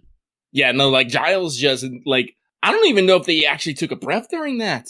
It was nuts, and just Blackbeard's, Well, and to be fair, Giles' voice actor, Sugoroga, we know he has amazing lung power because he's also a rash. Yeah, no. And if you've never heard that man belt out a Stella live, who baby? But, like, yeah, no, like, Blackbeard, out of all of them, Blackbeard's had the biggest impact just because I wasn't expecting the actual scream. They did a lot of little extra things in the thing, and, oh man, that reminds me, one day I just need to cut out that scream and just put it somewhere. I don't know where. I don't care where. It's just... You're just gonna have a Kurohige shout. It's gonna be great. I love it. We'll make him like a stream alert. Just But if we're talking about females, again, Chiwa Saito, just a mad lass. Just how up and, like I said, we talked about this before, but just how up and down she is with the Tama voices. And sometimes you can hear it with Chloe. Sometimes, not all the times, but sometimes. But when Chloe gets the excite, you definitely hear that Chiwa Saito in it. I think Chloe is interesting because, and you hear this with a lot of obviously adult, mature female voice actresses who are performing tiny, small children. Usually their delivery is a little flatter because they have to deliberately pitch up the entire time. But occasionally the work shines through. I'm trying to think of my own. Are there any females that really... Honestly, I think I appreciate most Valentine scenes for what they are. It's just I don't feel like... Because a lot of the old ones are just really short is the problem. Yeah. I guess I will also shout out Cha-Cha's because again, you get the I'm down here Cha-Cha's, Cha-Cha and Nobu as well. Both of those are really good because those voice actresses have range and don't usually get to flex them for like battle lines, right? But during their Valentine scenes, they actually do that range. Yeah, no, because usually Cha-Cha is a very high pitch, but what is known to be known as the adult Cha-Cha voice is actually very low, smooth, and a little sensual. It's like, oh. It has many people, including Lucky, jonesing for a Yodogiri Avenger. I know I've mentioned this several times, and I'll continue doing so until I get my SSR Yodogiri Avenger. Yes, normally Cha-Cha is somewhere up here, very squeaky, very high. I got a little old man at the end, sorry. I'm not a professional voice actor. But like, then you can downshift down here into your danger zone. Danger zone. I mean, that's the TV trope name is Contralto of Danger when a dangerous lady has a either natural or deliberately slight downshift in the voice. It's like, oh no, I'm aroused. Anyway, so I'm gonna eat some Pocky right now. Ah! Did the Pocky attack you? It exploded. Oh, yeah, Pocky will do that sometimes. Now my Pocky's on the ground. Threw it on the ground. No, I took a bite of it and it just snapped into like 6 pieces and flew everywhere. Nah, that sounds about right. Pocky is very, very frangible. Okay. Pocky bomb. Pocky bomb. Boom. We move on. Thank you very much. This next one comes from a guy who's just happy he kept his login streak despite freaking power outages last week. That was a Shout thing. out to you, my dude. Good job. Nothing, but they say nothing much to say besides I'm hoping you're having a good time with the CCC rerun. I know I am. Well, I'm glad you are, my dude. Look, he's literally like 15 missions in out of 100, and he got like a week left. He's I like, crossed 30 earlier today. I know I'm ahead of Lucky, but not by a lot. It's spicy. I'm doing some farming runs now. I should probably take a break and double check what missions I've finished. Listen, I'll actually get serious once I actually get KP to 90. I mean, that'll really help. Yeah. Oh no, I was actually using her a little bit earlier. It's all like, yes, I love this child. Hey, let's just turn it opens. What we're gonna pop that. We're gonna pop that skill. Here comes Stonk HP. The biggest HP. The biggest HP. It's great. I'm not kidding about that, by the way. I believe with buffs, she literally has the highest playable HP you can get outside of shenanigans. All right, but yeah. So thank you very much. This next one comes from Keck. This alias is a funny one, and they say, "Oh, I see what you did there." And they say, "Is the four horsemen of Zolgen heard Graham Super Rising and Shi Wong? Can you name any of the others like the four horsemen of Ada or Awawawa?" Well, to answer your first question, I don't fucking know. Do I look like a guy who does solos to you? Yeah, no, Lucky's the same. I am a firm believer of no servant exists in a vacuum, and while it is cool to do solos, I'm probably like developers who sip their coffee and go, but why though? Well, it's one of those things that for most solos you have to deliberately set them up, so it's a little... I'm just like, nah, I'd rather just win the fucking fight than bother setting up a solo. Mm-hmm. But anyway. But, four horsemen of Ararata? Well, let's see here. Well, Raiko's at the top of that damn list. Then I'll probably put Irie and Europa in there as well. So I probably can't easily, and it's too late at night for me to do it right now, but you probably could actually, like, if you know a little bit of Moonspeak, you could probably pop open logs of everyone's dialogue line and look for all characters who actually utter the phrase "Ada Ada." Because there's a few. Mm-hmm. I'm trying to think of who would probably be the last one to probably say it. Probably... Well, actually, no, Boudica. Yeah, no, Boudica probably someone who says Ada Ada. So yeah, Boudica, Raiko, Europa, and Irie. They're all motherly figures. They probably say Ada Ada. Awawawa, I have no idea. I know Murasaki actually goes Awawa, and I actually think Raiko might at some point go as too. Aresh has definitely made distressed Aresh noises. Mm-hmm. Same with Kirky and Shiba. Oh yeah, Shiba's definitely made some Shiba sounds. Yeah, but Shiba sounds are like ha, more like it's rather than awawawa. Yeah. Murasaki literally goes awawawa. It's great. It's the best. I love it. In fact. Yes. All right, let's keep going. All right, do not explode, Pocky. All right, I did it. So anyway, we're gonna move on for that. So thank you very much. This next one comes from Giant Daughter Hugs is all I want. That's a lot of hugs, my dude. You gotta be careful. Powerful hugs. Powerful hug. But they say, salutations to the Omega. I've always had a passion for turn of this history, the Industrial Revolution, and the men who helped build the modern world. So in that vein, are there any industrialists you'd like to see as servants, and where would you class them? John Browning in the Gunner class? Anyway, thanks for the contact, and have a good week. This is a very long hypothetical question. I don't think it's a long hypothetical. Like, I got one off the top of my head. Okay, it could be, yeah, but so I got one. Like, nah, okay. It's not... It's not actually in practically a hypothetical long question, because we're just not going to hypothetical. Yeah. But no, yeah, I mean... I think I've talked about before doing, like, a Sam Colt or a John Browning, like, as an Archer dumb joke, but no, I don't really have anybody who leaps out. You want to know who I will do? Fucking Milton Hershey. That'd be powerful. Yeah, the founder of Hershey Chocolate. That was Industrial Revolution, dude. Literally went on to make be the world biggest maker of chocolate. Fucking, and just to be fucking wild, I make him a ruler. The power of chocolate. I mean, that's definitely one of those things where, like, that sounds like he would be ruler elevated because of the chocolate powers. Just by how much FGO alone fetishizes chocolate.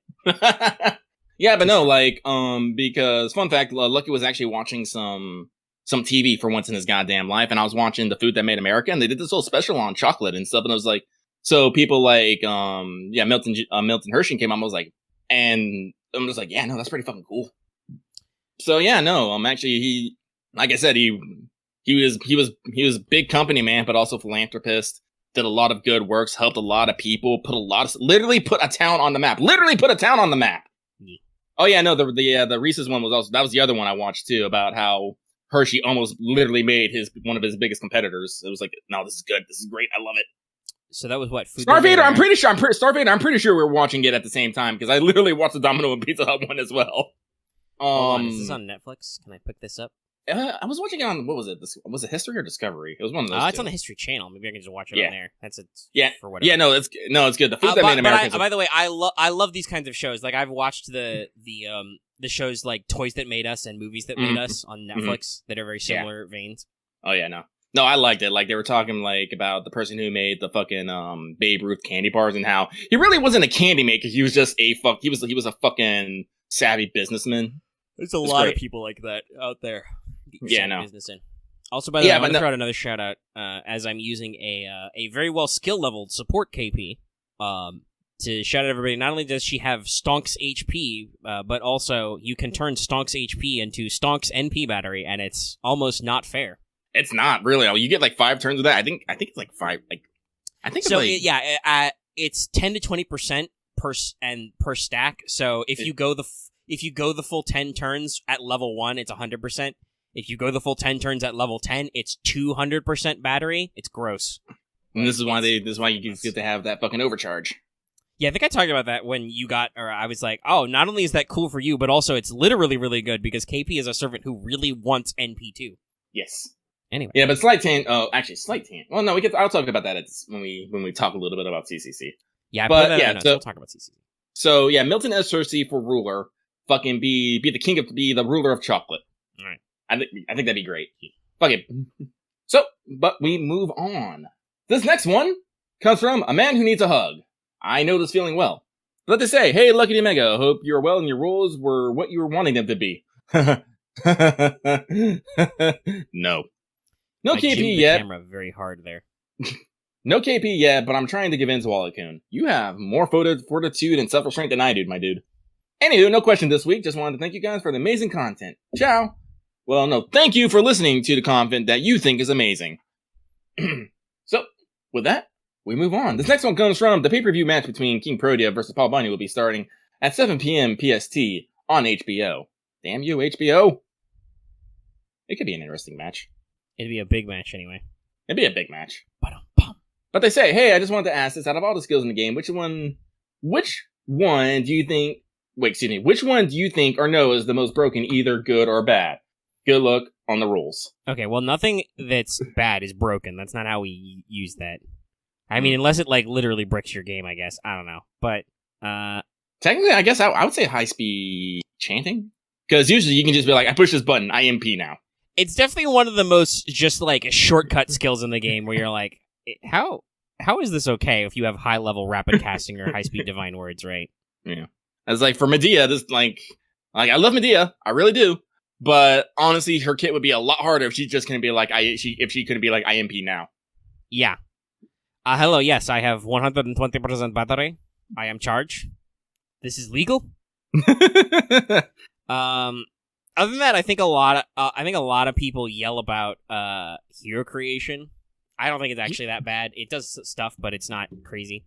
Merlin's thing, the reason why we call Merlin broken is because his entire skill kit is like that, and his NP, like, every single thing about Merlin does, like, 5 things, and it's a little annoying, but it's alright. It's alright. But you know it's a really good skill. It's protection from the underworld. Yeah, no, it's pretty good. Oh, but yeah, I don't think we ever necessarily have anything else to say about that, so thank you very much for that. Hope you got something out of that. We move on. This next one comes from the Dragon King, who says, so Melt's body is almost 100% water, and when Tristan attacks her, it does no damage. What does it take to hurt her with non-magic attacks? Maybe she needs to see it coming to turn her body into water? I hope you guys get good luck on the rolls and future ones. Please see above. The please see above was my own bit. So, hypothetically, I don't actually know, because I haven't actually, like, read Foxtail or played extra CCC. I don't know if there's, like, graphics out there of, like, somebody giving Melt the stabs and she, like, bleeds her regular blood or anything.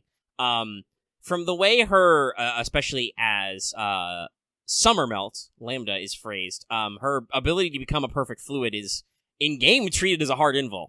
So, yeah, I don't actually know. No, I mean, she's a servant. I think that, what does it take to hurt her with non-magic attacks? She's a servant. You don't. Anyway, that's just how that works, actually. People forget this, because Nasu forgets too sometimes, but we've definitely brought that up in a Teach Me before. That's not actually how that's supposed to work. It's supposed to be fucking impossible to hurt a servant unless you're magic. Yeah, it's just not allowed by the rules. What it might be is just that Tristan's attack was not able to overcome whatever resistance that Melt had, because Fun fact, a lot of server parameters are ranked, and usually if you exceed a server's rank by 1 or 2, you can just overcome whatever fucking resistance they have. Yeah. So, let's see. I'm pretty sure Failnut is supposed to be like Sonic, which logically should still work even though she's water. Sound waves actually propagate better in water than through air. But I don't even... Again, all this stuff blurs together to me. I don't even remember that scene. Yeah, no, it's like I would have to look up some ranks and do some research, and I can't do that right now. I'm still farming for KP and reading stuff to you guys while drinking alcohol. Yeah, I'm doing many things right here. So, thank you for that. That definitely gave me some food for thought. Lucky might do research later. Or he'll be drunk. Who knows? Maybe he'll do drunk research. That will end horribly, by the way. I'm just telling you that right now. Just don't drink melt. Sorry, I'm thinking about Valentine's Day right now. Anyway, thank you very much for that. This next one comes from Larger Than Life, featuring Don't Go Breaking My Heart.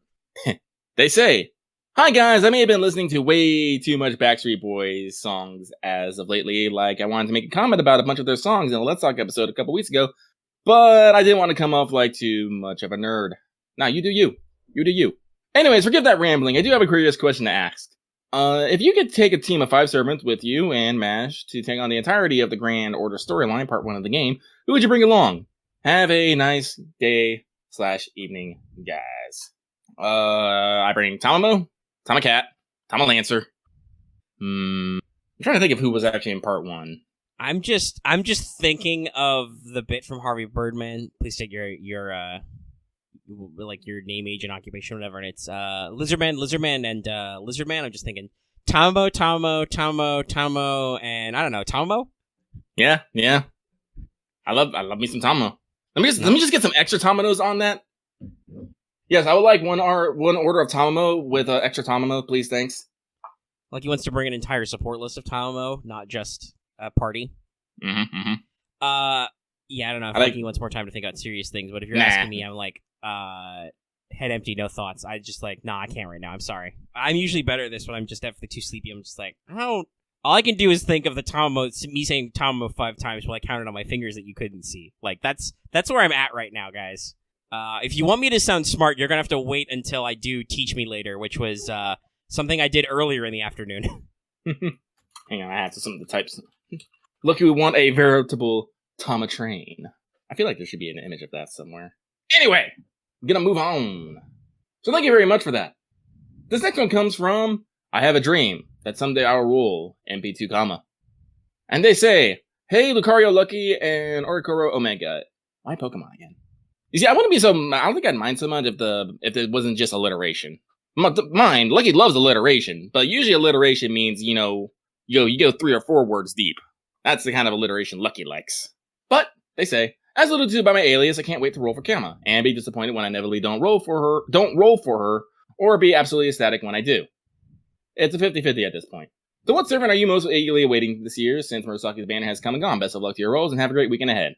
P.S. I've been watching some of your older Let's Talk FGOs, and in the 20 minute Diamond Campaign 1, Omega Low-Keys predicts Muramasa getting released during New Year. So, yay?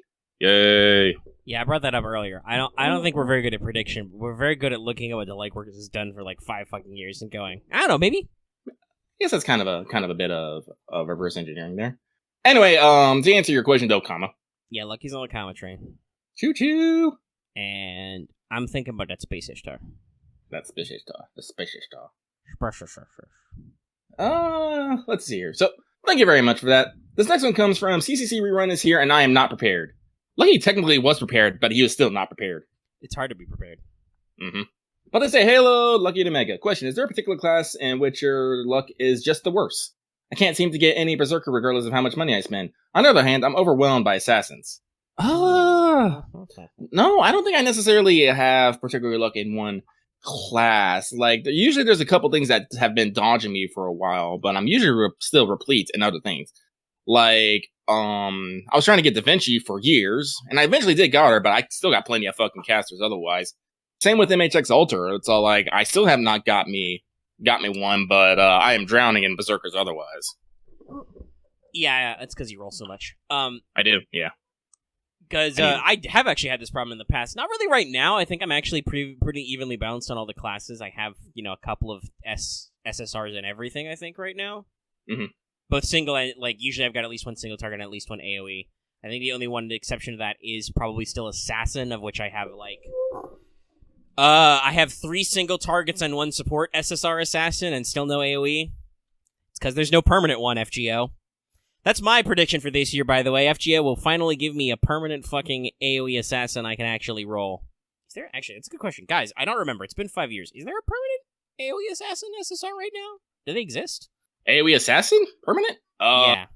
My initial response I'm getting from chat is no. I'm trying to rack my brain. There's a lot. Not SSR. Yeah, no, I think the answer is no.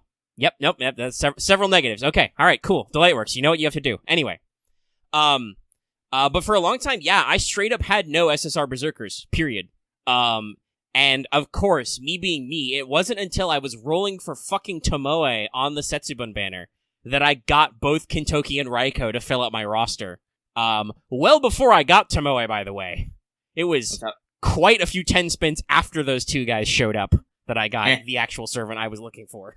Yeah, and you do be like that sometimes. I still don't have a Kintoki either, and I cry a little bit over that. But that is that. So thank you very much for that. This next one comes from someone who has poor impulse control. Join the family. We have cookies. But they say... No, we have Pocky. But they say, greetings, Lucky Omega. I wanted to get a small opinion out of you guys. What do you think of doing a yearly FGO summit with taking inputs from the community about what they did along with what you did? I'm not against it, but... Yeah, I guess I don't necessarily understand what you're getting at with this. I mean, we usually do... We've done, town hall meetings and community input streams and talks before, and even episodes. I'm assuming you want is hey, you just want people to send in, their highlights of the year, and we just read out an FGO highlights of a bunch of people? I mean, we usually do a year in review episode, so we could definitely, if people are interested in giving more of their, personal year in review, we could definitely, segmentize that. Yeah, if you want. Let's pencil that in for anniversary, I say. Yeah, let's do anniversary year. That's good. Anniversary is a good time. Yeah, we'll do anniversary year in review, and we will ask for everyone during that mailbag segment to send in your FGO takes for the previous year. And we'll see how that goes. And obviously, since it's a mailbag on our show, you can also talk about us as well as just FGO. Yeah. Okay, all right. Thank you for your comment, sir. Yeah. Or madam. Thing. The right honorable poor impulse control. I should go watch more of that. So, with that, we move on. This next one comes from Elmer Foot on the hunt for rabbits of tyranny. While considering Elmer's funds usually track record for hunting rabbits, I think I'm okay. But they say, hey guys, hope you're having a fun time with the CCC rerun. In my efforts to get my final Emmy Alter Company for MP5, I got my first wafer from a spook. I was so confused and happy that I started laughing hysterically. My question is, what was the most memorable spook that you got that you liked? May all your future rolls be blessed as mine. Well, thank you very much. I hope your rolls continue to be blessed. For the most memorable spook, I roll way too much to actually give one in particular. Yeah, and it does specifically say which one you liked. Was there ever a servant you wanted that you also got as a spook? Do you remember? I think the only one that I can remember clearly off the top of my head is when I was rolling for Shootin' and I got a Jack. Now here's the thing. Generally, I don't like spooks. I'm usually rolling on a banner for that specific servant. If I get something other than that servant, I'm usually not happy. I'm usually not upset, but I'm not happy. Lucky very rarely is oh, I didn't want this SSR, unless it's Vlad. Excuse you, Vlad, you have completely overstayed your welcome. I don't care if you're best uncle. Get away from me. Get away from me. Get in your corner. Get in your arts corner. Go make me some cute plushies and I'll forgive you. But, yeah, generally, no. I necessarily say I'm not ecstatic to get spooks. Spooks are my bane. Or something like that. It is getting warm in here. I'm taking off my shirt. It's getting hot in here, so take off all your clothes. I'm not taking them all off. So for me, I think the only story I can relate is, like the spook I got who was a servant who's super useful is that Enkidu story. Hey, Enkidu has special damage versus divine, and is a lancer, which means alter egos don't hurt him so good. So, guess who I've been using a decent amount on bosses this event? That guy. But he still came before Aresh got in, so it was very rude. How dare you, sir? Go to the back of the line. Back of the line. Tanagaku. We move on. Thank you very much. This next one comes from Sencho is Love, Sencho is Life. They say, ahoy, hope things are going well. If you're going to slow walk away from an explosion and look awesome, which two servants would you want walking alongside? Now, first off, sir, if I'm actually walking away from explosion, I'm not walking away from explosion because concussion blasts are a fucking thing. I am getting clear of that blast radius. Excuse you. But cool guys don't look at explosions, Lucky. Trust me, I'm not going to be looking at that explosion runs. I'm looking at the fucking horizon and how much further it's going to take me to get there. Listen, I didn't make it into the EOD training in the Navy, but they still taught me some interesting stuff about bombs and why you do not want to be around them. Actually, I don't think I tried that. Yeah, I tried out for explosive ordnance disposal in the Navy. Unfortunately, I was not. While I did pass the test, I was not physically fit enough. Much suck. So, but I mean, honestly, who do I want running away from an explosion with me? One is Blackbeard because that's just funny to me. He caused it. It's his fault. He probably did cause it. He probably did cause it. And who else? Who would be the second one? I feel like it'd have to be someone I can be small and cute. Yakety sax playing in my head. Let's see here. Also, I want to because somebody had to fucking actually me in the live chat. I'm reasonably certain I didn't actually say the words Enkidu has special damage. I believe I said he has special effect because I was trying to avoid because he doesn't actually do full-blown damage, extra damage versus Divine. He is just more effective against them because of his stun effects and things. I don't even know. Does he have his? I don't think he has his special trait damage yet either to threats. No, it's not that strength that he hasn't come. That doesn't matter. I talked about this during the great faffening of D&D time because our DM had to leave early for reasons, so we had a very long faff talk. But there's not actually a lot of units who have the threat to humanity tag. It's weird to keep that FGO related, but yeah. For my, I guess the other one would be Mephistopheles, just because bombs. That's fair enough. Mm-hmm. Lucky is fleeing, trying to be murdered. I posted double Stacy emotes, which is what I would do. I just have my two Anastasias I roll with hater blockers and walk away. Is this literally Gungam style? It sure sounds like Gungam style. Hang on. Oh. Well, okay, it wasn't an explosion, but there was like a fucking... That is definitely how the music video ends. There's like an explosion in a field, a very tiny one, by the way. And then he points at the screen and does the final Gungam style. I missed that. Anyway, let's move on. So this next one comes from Moon is sad for not giving Emmy altar copies in yesterday's rain up and no lip. Suck. I'm sorry. Let's see here. Question: out of all the family's magecrafts, which one would you want to learn and inherit the most? Personally, I want Volume In and Gem Magecraft. Give me the Einzbern's ability to make homunculi. Are you kidding? It's like, let me just make alchemy is actually pretty fun. They got a lot of stuff going on. We'll talk about it a little bit later. Yeah. Give me the Einzbern's magecraft. Yeah, I actually like Volume In and Gem Magecraft are cool. You forget Rin is constantly broke trying to find her magecraft. Like, I'm like, nah, that's fucking expensive.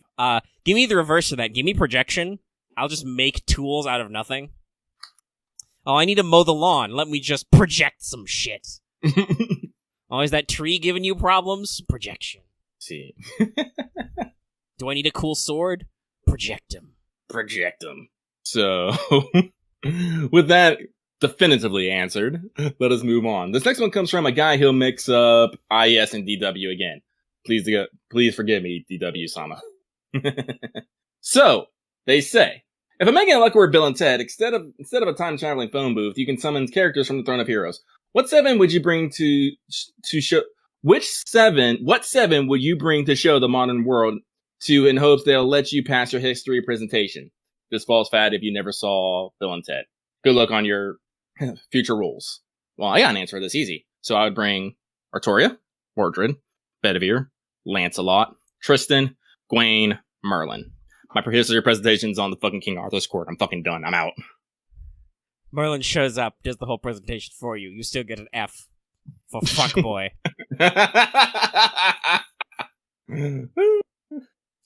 Yeah, I don't know. I've talked about this before. I'm not good at these hypotheticals.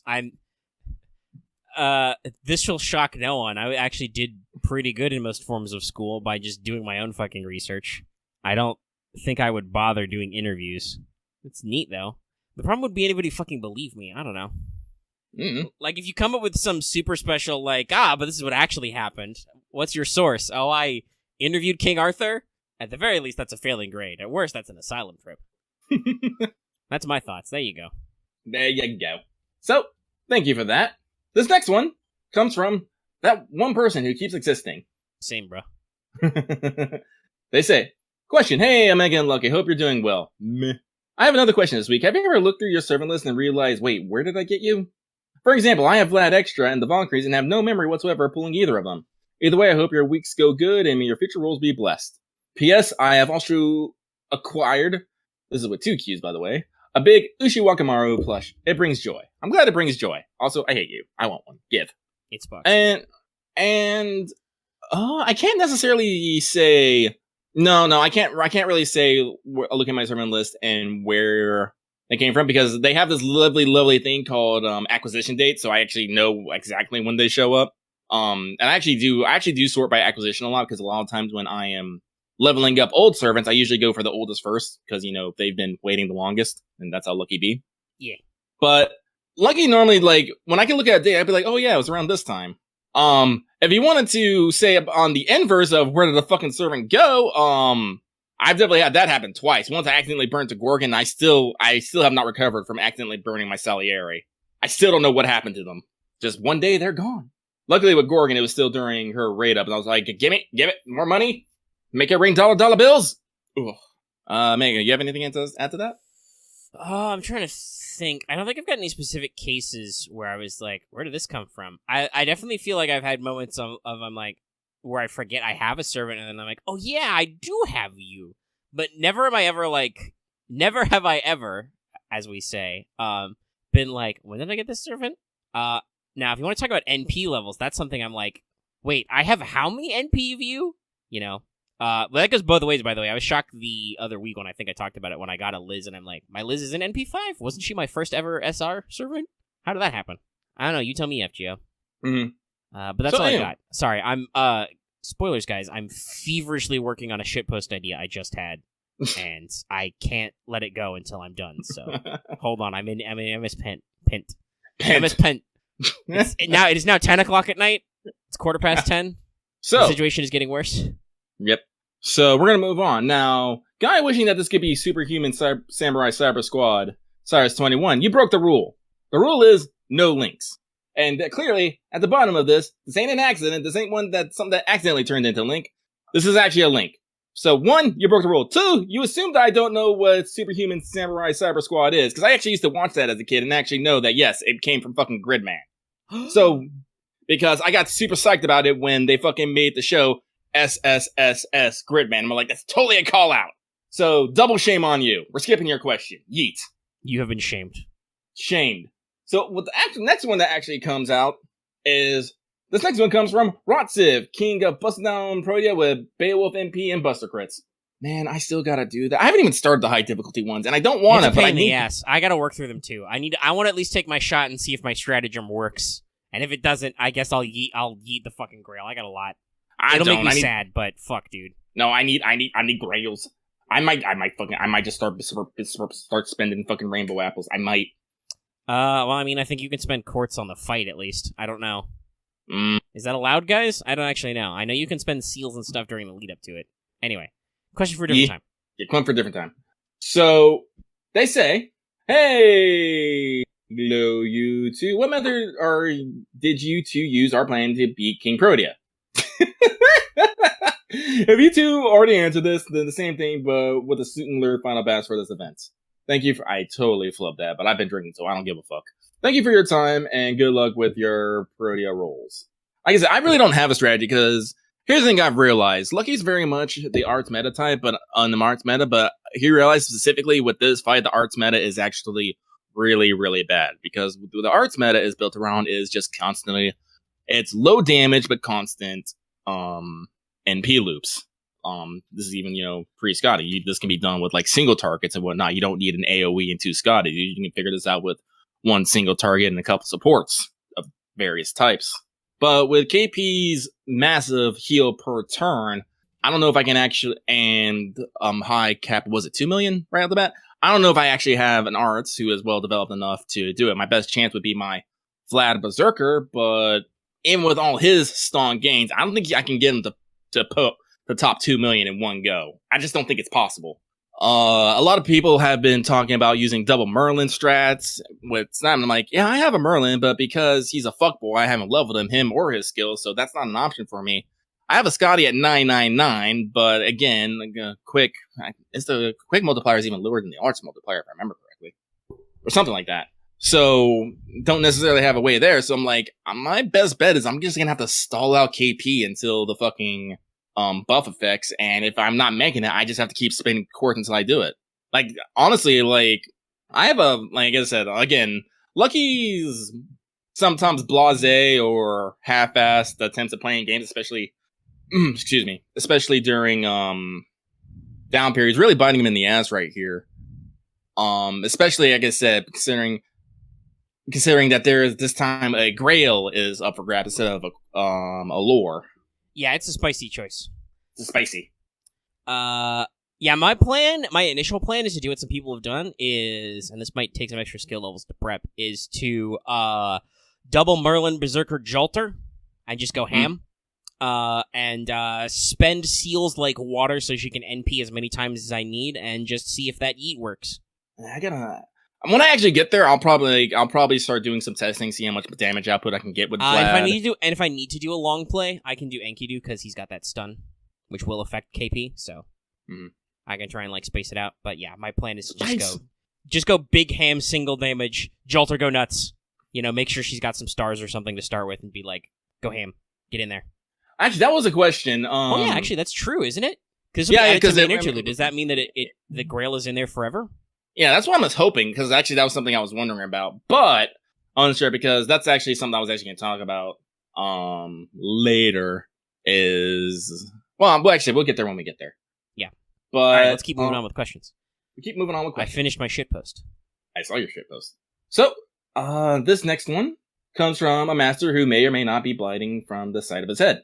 Rip. Who says, hey, Lucky Omega, I wanted to say I've learned my lesson about chasing true ancestor senpai. That's Python. And that NTR is garbage. As it is. Also that the horny bat sometimes includes nails. Yes, it does. Bonk. Hope your KP rules are blessed and your day is meh at worst. This guy understands you very well, Lucky. They've been here a while.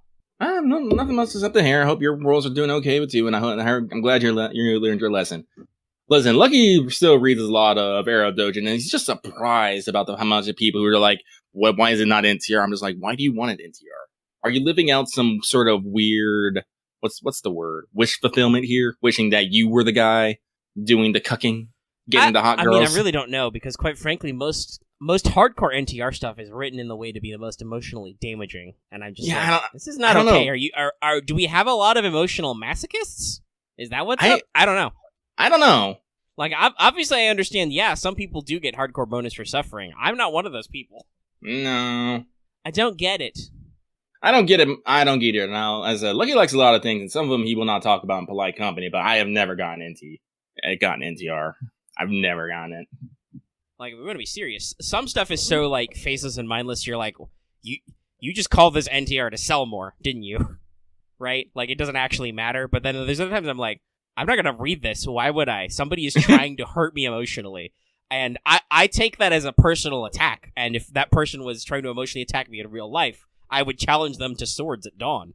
But yeah, that's just a me thing, I think, about my emotional mind state. Where that's just how I react when people try to inflict pain on me. I'm like, this is not okay. How dare you? I'll fight you.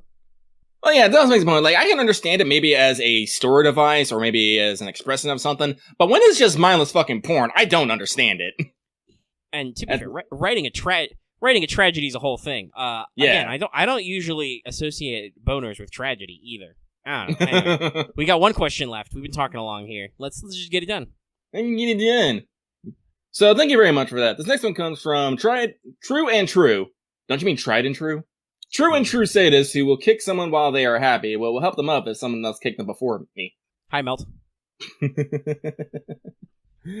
Grats on the rolls, Lucky. Double SSR on a roll is a great way to get those you like. I mean, $700, dude. I was wondering, since the space inside Passionless Breast is a pseudo-digital dimension, if I remember correctly from her interlude, could King Protea expand to infinite inside said dimension in the case that she was able to fall down there like the Master Dude in interlude? Well, so first off, now you have to remember, usually the only thing that can get into Lib's trash capacitor is the cubes that she makes. That's very specific. Why the Master was able to fall in there is fucking weird, and I'm pretty sure they just wanted to make a joke about falling to Lib's breasts. Because how Trash and Crush works is, basically Lip makes a cube out of her hands, and anything within that space is compressed. Mm-hmm. KP actually mentions that if Lip actually gets the drop on her, she could actually defeat her by that. But yeah, by the way, that's canon to KP's mats, because they sometimes do this stuff where they like, who's your natural enemy? Yeah, Lip is a hard counter to KP. It's actually stated. Yeah. Because it's perspective based. She doesn't have to literally fit her hands around them. She just has to imagine she can fit her hands around them. Yeah, so basically, like literally fucking Lip, if she was to make her cube out of her hands and point it at the sun, she can compress the sun into a fucking cube and stick it in her breast pocket. It's kind of terrifying to think about.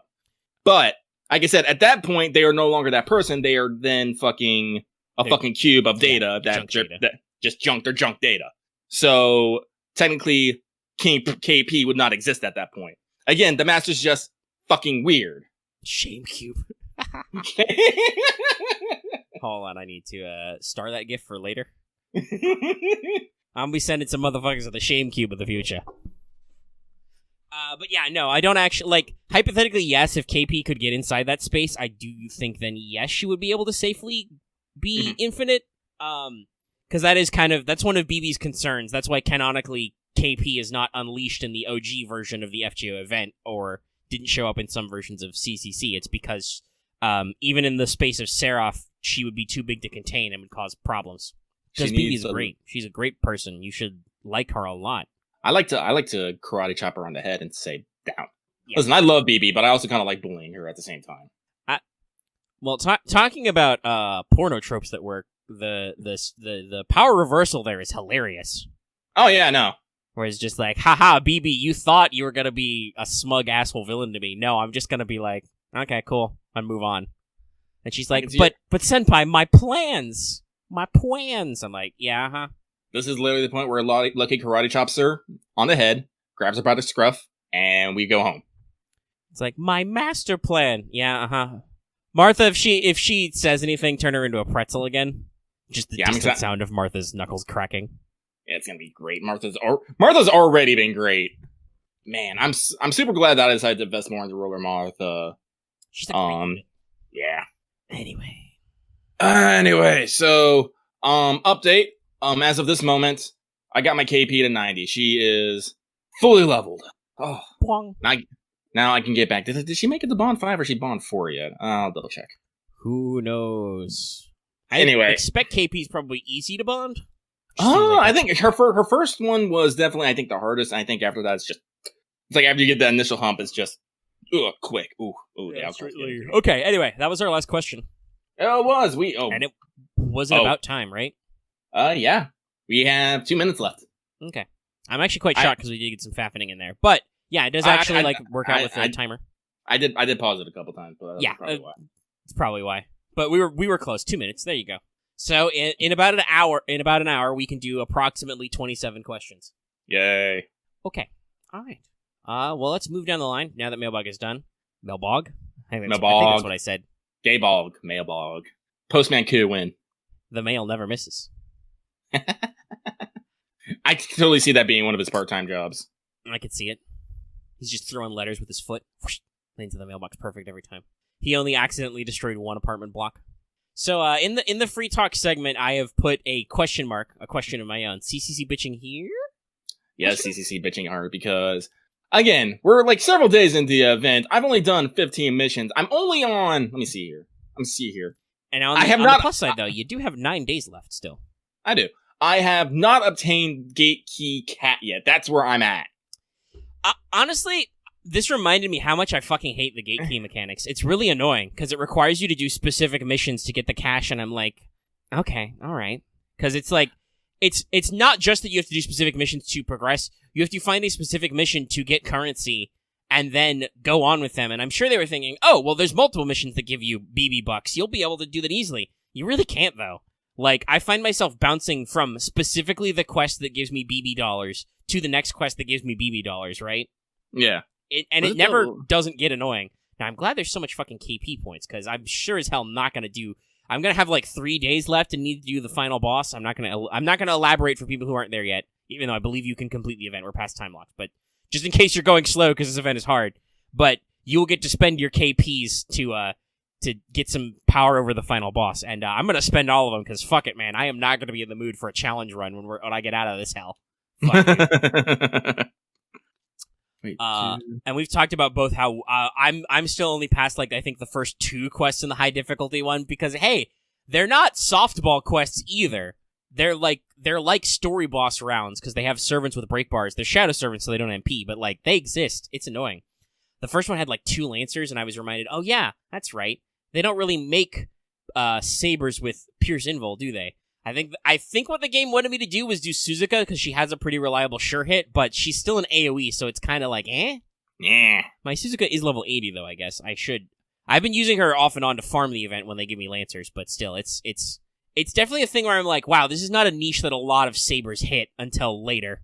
Because I think I said this like with the last year when a lot of sabers developed this anti-asshole technology. I said this earlier. I was like, geez, almost like the Lightworks realized that, oh wait, shit. Lancers can just evade forever. We should do something about that. Yeah, no, it's a bitch and a half. I think I talked about this. Oh gosh, I think it was on mic earlier. We're about like 2 hours into the recording. I don't remember what I said in like 5 minutes before I rolled the mics, and then what I said on mic. But like, I feel like this event wanted me to have bonus damage almost because I feel like all the like NPC enemies and the bosses are like they have all the same HP values they would normally in an event. But there's no bonus damage or other bonus mechanics. The bonus mechanic for this event is fight more enemies. And it's not the greatest. Nah. It's pretty typical for collab events with bonus CEs, but like, CCC, it's supposed to be a hard event. It feels like it, but man, I'm just thinking even 2 years later, I'm like, wow, this is still, they really didn't do anything to make this easier to cruise control. Okay. That's what I got. Lucky. What'd you got? Okay. I got the fucking alternate lines for fucking KP. Scary. Sorry, I'm doing KP's MP right now, and she had the blank eyes expression. Usually the one where Sakura is usually like, I'm fucking scary right now. And it's like, we're doing something different now. But Kawaii. So now I'm not like I know some people who are doing this rerun, they're just skipping through all the story and stuff. I'm not. I'm actually reading them because again, I fucking actually really do love CCC's story. I mean, Seraph story. I need to be specific here. About like again, the Seraph story really sold me on Melt and Lip. Like before, it's got really good writing at least. Like fucking before this, I was just Melt and Lip. I was like, yeah, legs and tits, whatever. But then I was like, oh no, I love them now. Kiara I always wanted just because I like danger and I'm stupid like that. But like I like to put this best way. I don't care if I never get MP5 Kiara. I have MP1 Kiara. I'm like, no, that's fine. That's good. She's in my Chaldea. That's all I want. She is there. She is present. I still want like MP5, Lip, Melt, and KP because I'm like, yes, no, these are my precious children. I love them. That's one of the reasons why I was kind of adamant about getting NP2 King Protea now. Because eventually the CCC story will be added to main interlude, and they have a rate up banner then. And on some days, it is literally Melt, KP, and Passion Lip. So I'm looking at that in the future and go like, the time is meow. And I'm going to roll super hard and see if I can get them all up to MP5. And then inevitably, we will get another event or sequel or something where they add the other 2 Sakura 5, and then we can just have a banner of nothing but Sakura faces. And it's going to be great. We could reach critical mass where you could have a lucky bag entirely devoted to Sakura faces because they're in so many classes now. Oh, that'd be wild. Just wait till we have the Arturia only rate up banner. Was just like honestly, there's so many I wouldn't be shocked. They should probably do it though as the Ayako Kawasumi one, just so you could throw an Animary in there and people could be confused. But like honestly, like I've been thinking about it. Like once I get done, like I'm gonna set aside 7 Grails for Tamamovich because I said I don't know if she's gonna be an SR or SSR. They can do fucking whatever. They can be wild like that. But other than that, I think I'm actually gonna start considering grailing my Sakura faces. So like Parvati, Kama, and my 3 Sakura 5s. Because again, like I really love them. Like King Protea came to me. I've been listening to her lines. I'm like, I love this child. She scares me, but I love her. KP's a great design servant. You know, Gao's been in the Gao has been in there since the OG time when she came out like 2 years ago. Like she's a good addition. Now, I'm probably gonna go a little bit that apeshit when they finally release Violet, because I think Violet's actually really cool, because it's like, hello, what if Medusa was also Sakura face? Just straight up, and I'm like, oh my, oh no, oh dear. Also, like, again, KP, like, literally channeling big Tiamat energy. I'm like, yes. Yeah, I mentioned this in the Wanted. For FGO, they definitely went out of their way to be like, oh yeah, no, Earth Mother Goddess is Tiamat, though, guys. Yeah, Tiamat they because in CCC and in Foxtail, it was vaguely just, oh, BB just stole the data from, like, Earth Mother Goddesses in general, but FGO was like, nah, guys, Tiamat. They went so far as to give her Monstrous Strength EX, which I believe only Tiamat has otherwise as a servant so far. It's very interesting. Mm-hmm. But, like I said, like, so I'm slow burning through the story, and I'm just like, the thing is, like, I'm just like, man, getting through this kind of a slog. And I keep looking at the fucking high difficulty flags. I'm like, I don't want to go through 10 of this just so I can beat my head more against the wall for this battle, because I do want that grail. Like I said, I eventually want to grail all my Sakuras as well as my Tamamos. Yeah. I mean, the fact that, as far as we've been tangentially confirmed, and people can confirm to us, I believe we'll have another show before the event actually ends at this rate. Mm-hmm. Yeah, it's like the 3rd, so I think it'll be okay. If that stays permanently when they do main interlude, I don't know, that might be better in like a year or whatever. I'll still try it, but like, I think we're both committed to trying, but if the Grail itself comes back, I'm not going to be super cut up about if I miss it just because I can't make it work right now, right? Mm-hmm. Like, it'll be my own fault, but I'm not going to like force it if I have time to prep. Mm-hmm. And by the way, it'll be my own fault because, okay, it does for sure come back, they're saying. Yeah. I mean, I know the quest comes back, but is it like, do you know for sure the Grail comes back? That's just weird sometimes. I guess it probably should. It would make sense for it to do so, because usually it's like, do you have this Grail yet? Okay, then you can get it back. But yeah, no. Also, you're talking about like how long it is. Yeah, there's a lot. This wasn't the first time they did it, but I'm pretty sure this is another Nasi written event, because CCC, obviously. No battle nodes return with a vengeance. There's a lot of them. I think I did just like Act 3 part. Actually, no, was it all of Act 3? I don't know. It was the whole segment. I think it might have been a separate segment, not just Act 3 on its own. But the whole segment where you fight Lip, like, that's like, I think that's dovetailed with 2 no battle pips, and then also has like the Lip boss battle and a demon pillar in it and everything.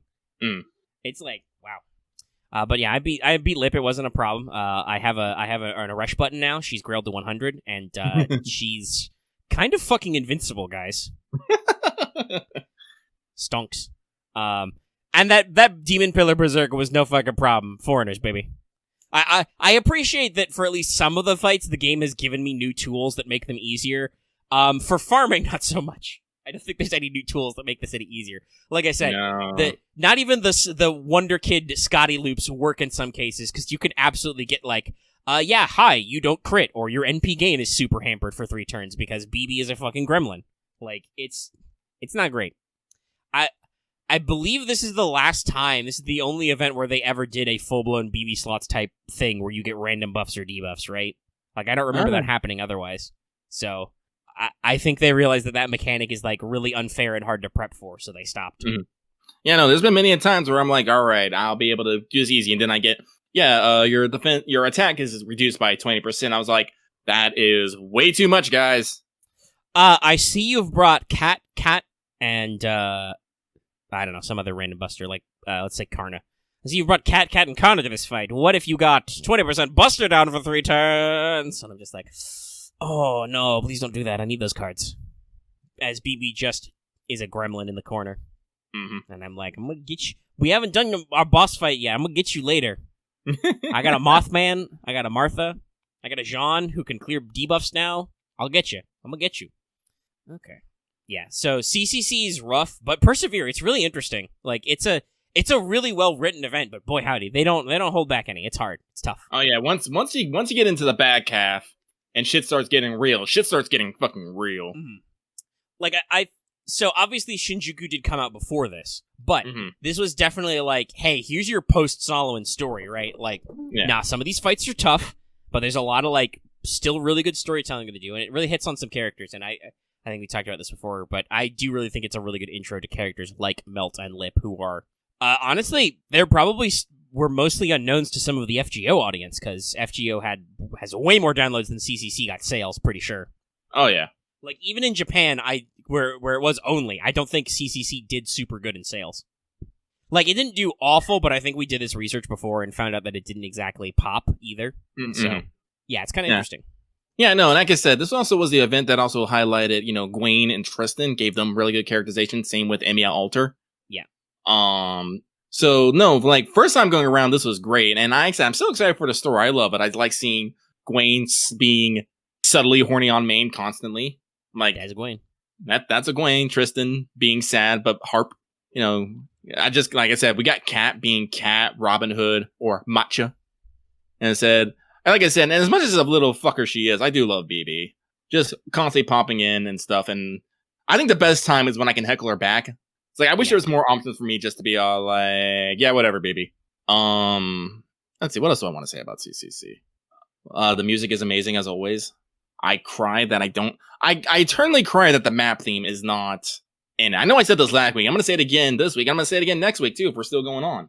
Cause I think I just need to put the map theme on my phone and just record it for like an hour, and I'll just put that on my channel, like fucking 1 hour loop CCC Seraph map theme. I'm pretty sure someone's already done that. But the music's great, the writing's great, the characters are great, the mechanics not so great. But that's how it is. You can't win them all. I do appreciate that there is there's only like one farmable currency, the Sakura Mint. Instead of having 3 different ones, you just need one for all of them, and they're not stingy with the drops. Yeah, no, I've bought a lot of stuff because they give you shitloads. Yeah. Like if I wanted to buy more of the CE, I'd have all my copies already. I've bought out all the EXPs and stuff. It turns out it still was not enough to fully level Nero Bride, but I did actually put some work into her with the stuff. She's been helping me out.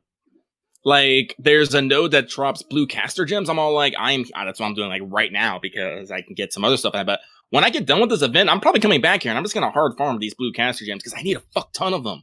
Like, I was actually looking at it like, why isn't my BB not leveled? And I was like, oh yeah, because she needs fucking caster gems. Yeah, unlike, I talked about this in the Wanted as well, unlike King Protea, who is Saber Rider, which is a lot more focused. I also let me joke about how she's got a Saber deck. Mm-hmm. It's like same with like actually because I think did I get my melt up to 6 or 6 as well? I think I did. But yeah, no, like I'm gonna try and get some because I would like with the Sakuras being my secondary goal. I think that's the best way to put it. After my Tomos, it's like I'm gonna make sure that they get all to 10, 10, 10, max bond, max level, all that good stuff. So yeah, I need to put some investment into it. I don't know. I don't know if the game will ever give me enough grails to actually fully grail all of them though. Jesus. Let's see here. Well, I'll do some Gorilla math later and actually figure out how many grails I would need for what I have currently. But yeah, no, like again, shout out to those events to all the little touches. Like I still love looking at the screen and just watching how the map is slowly sinking. Like you can go to the battle screen, you'll see the bubbles rising, you'll see like the thing slowly sinking as like cliffs behind you are going down. When you're on the map screen, it clearly has the effect of you sinking as well. Kind of gives you that sense of, oh yeah, no, shit's happening. And plus all just the little visual and sound effects that they do throughout here. It's like, this was clearly a high, like in an FGO sense, it was very much a high tier production. I'm pretty sure I said this last week too, but I'm gonna say it again. I repeat things. I can faff for an hour if I want to. I shouldn't have faff for an hour. Maggie got like 2 more seconds he wants to do, and he's practically falling asleep here. It is nearly daily reset. Yeah. So I'll stop faffing about. I realize. So I'll stop faffing about, and Omega, why don't you give the people what they want? Okay, well, so I think the only question is, what do we do first? What do you think, Lucky? Should we do Teach Me Omega, or should we do Fanservice Friday first? Do Fanservice first, because you do got several pages of... Right. We'll conclude then with that fun, spicy stuff. Okay, so we have to wait a tick for my notes to load, but... So, as voted on by the people at home, and there'll be another new poll of this soon, I have to think what my... I think at the start of this year, I had a thought, I can do something funny for March, but that was several months ago, full-blown 2 months ago now, and I'm like, I don't remember. If it was important, it'll come back to me, otherwise I'll make some shit up. That's what I'm good at. But this month, we had all... Well, okay, I say we. I assembled all romance and love-themed characters. And I don't really know if it was a surprise or not a surprise, but Psyche, Archer, won a lot. So, we're going to do that.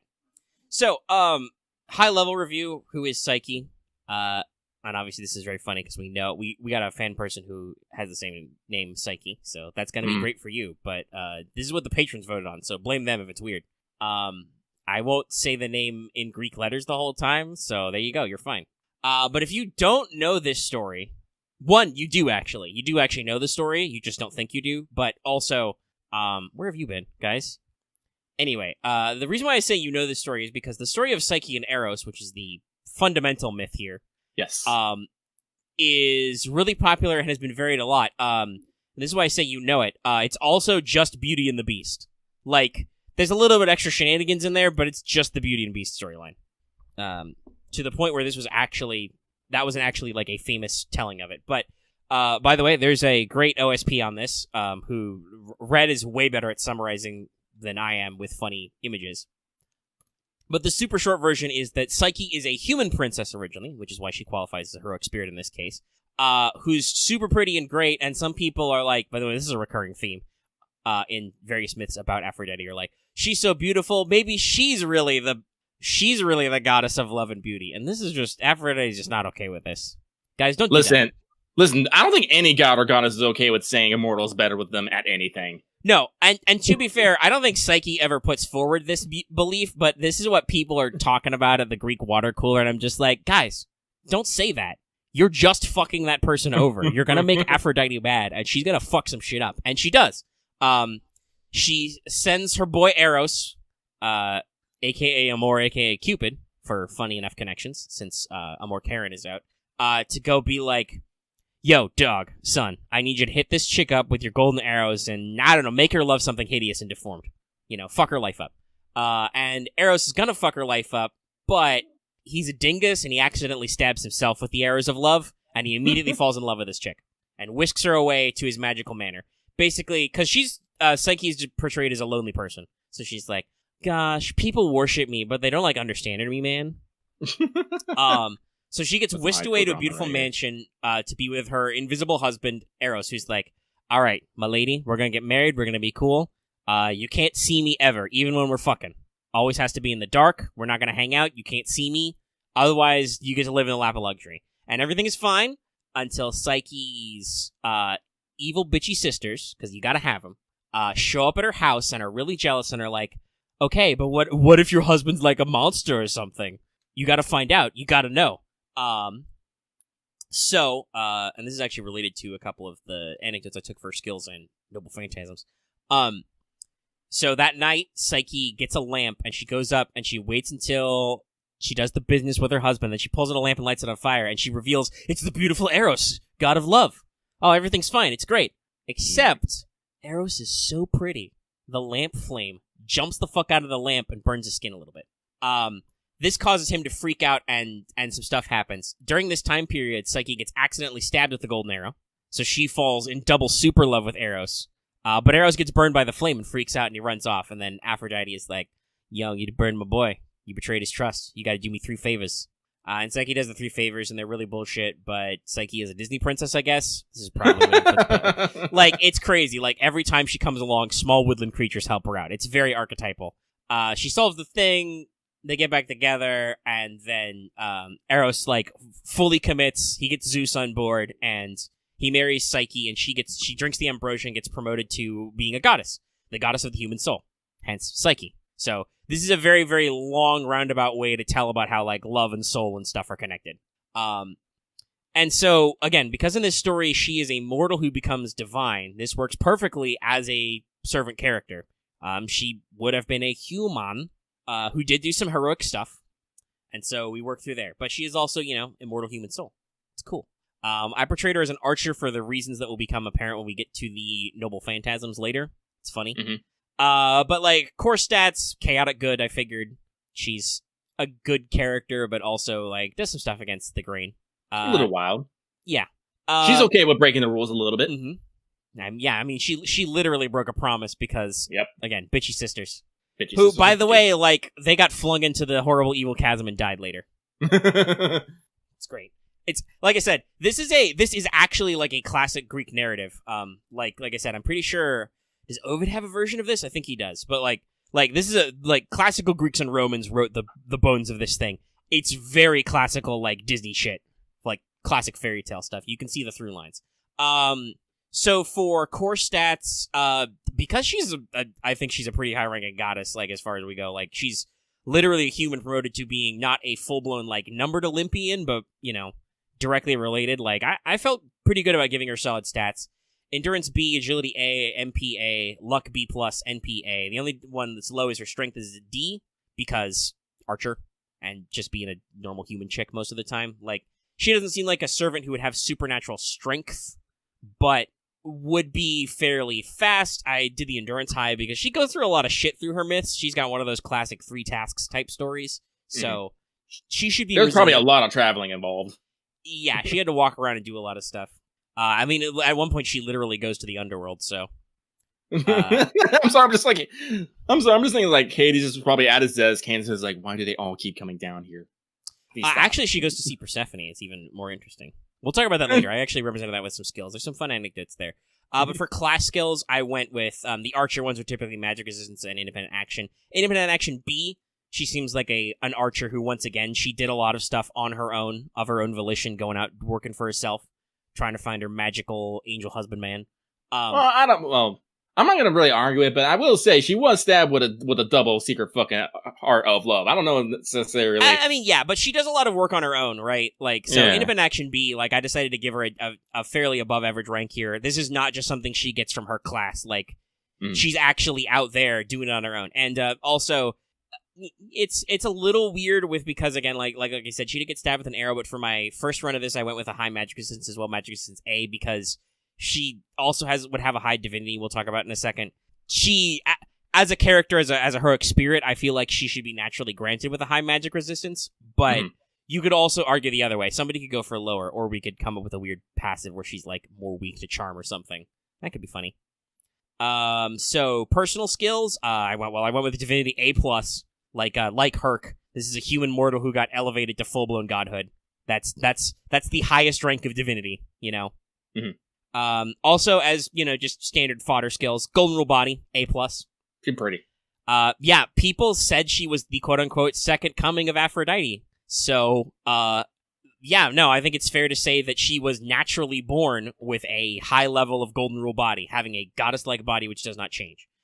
Some goddess characters like integrate this directly into their divine core and whatnot, but again, because Psyche is a human heroic spirit who got promoted to divine spirit and then downgraded again if she's summonable, I decided I would keep it separate. She has 2 unique skills, which may or may not want to be related as noble phantasms as well. This is a thing where FGO has really got ambiguity. Like, I'm sure some of this stuff would probably actually be like relegated to noble phantasms in old lore, but now FGO makes this a lot simpler. So number 1, butterfly mystic code. Iridescent butterfly wings which manifest as a mystic code. Fly with the speed of the west wind. So this is just, in general, in art, Psyche, as the goddess, is portrayed as having butterfly wings. And there's a lot of, like, butterflies are human souls, guys. Like, that's a big mythological theme. Yeah, you see this actually a lot of mythos of butterflies used to represent human spirit, souls, passing on, stuff like that. Yeah, so this is a consistent art theme with her, so because it's a theme that occurs in art, I decided to stick it to her character. And basically, even in my notes, I'm like, I don't know, like, how does she actually have this ability? I guess, like, it's written in one of those classic ambiguous fate lines. Presumably, Eros gave her this ability, because he got the power to fly from his mom, from Aphrodite. So, she basically has a mystic code that gives her free flight. Because mystery is degraded, she can no longer fly straight to the throne of the gods or the underworld. But it still means she can fly as fast as the human mind allows. So she's very fast. Agility, fast. Yeah, she's Psyche. She's the human soul embodied. So she's fast. And so to reference that thing I talked about with going to see Persephone, her final skill, Umbra Mortis, Shadow of Death, EX. So this is a pretty funny anecdote that is not exactly clear what's in this, but she's got a little box with her. Because the third task Aphrodite gave her was like, yo, so I'm the goddess of beauty, but I'm not beautiful enough. I need you to go down to the underworld and hit up Persephone and tell her to give you a little bit of her beauty and send it up to me, okay? Got it? Okay, thanks, bye. Oh, no. So she brings the box to Persephone, and Persephone's like, yeah, sure, I'll put something in the box. Make sure you don't open that box till you see Aphrodite now. Okay, thanks, bye. Unfortunately, Psyche, like all mortals, is like, oh, but what's in the box, though? I think actually in most versions of the myth, she thinks to herself, wait, if the goddess of the underworld put some super special beauty in here, this is my third task. I'm going to get to see my hubby again. I want to be extra pretty. So she opens the box. The box actually contains a death-like sleep.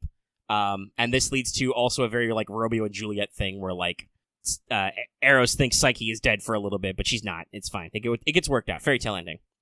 But basically, it's also said the box might contain the freezing water from the freezing river of Cocytus or Cactus. I'm really bad with the Greek pronunciations. You got to pronounce all the syllables. It's hard sometimes. I think it was like Cocytus or something like that. Yeah, it's the Y that's fucking me up. Cocytus, probably. Or the hateful river Styx. But basically, as a skill, she can show the target a box, hit him with a divine curse. Mortals might just fucking die. And even certain with magic resistance might be put to sleep. In FGO terms, though, probably like lower debuff resist, maybe inflict that special sleep condition. Abby does, right? What is with fucking spirits and divines giving people fucking boxes of fucking weird ass shit? Again, I think it's just a human thing. Like, mythological writers are like, man, people sure like to open boxes they shouldn't open. What's in the box? Truly, that is the world's oldest question. Yeah. So, yeah, basically, I'm thinking, like, if you want to turn this in mechanical terms, she could be another person who could use that sleep special that Summer Abby's got. And just, it fits her mythos to be like, hey, she got this creepy box. So, Noble Phantasms. There's two, actually, both related to her stuff. The first is why she can be an archer. It is Eros Kai Anteros, Gold and Silver Guns of Love, an anti-love Noble Phantasm. So, a little bit of backstory. If you don't know, sometimes in the mythology, Eros, well, first of all, Eros is very confusing. We talked about this with Karen a little bit. To both the Greeks and Romans, Eros could be both a primordial god who existed since, like, chaos and Nyx and shit, or Eros is Aphrodite's adorable little baby angel boy. And sometimes he's both. The Greeks sometimes couldn't sort the shit out, okay? It's weird. Shout out for theogony, but also, yeah. But sometimes, Eros has a brother, a twin, Anteros, counter love, the returner or avenger of love. And if you ever hear that Eros has two sets of arrows, gold and lead usually, that's also, sometimes that's a separate guy. Like, Anteros is carrying the lead arrows. Basically, the gold arrows cause love. If you are struck with the gold arrow, you are immediately struck with love for whatever's around you. And then if you're struck with the lead arrows, the blunt arrows, your passion is killed or cooled, and possibly even replaced with, like, anger or terror. So, yeah, an interesting comparison there.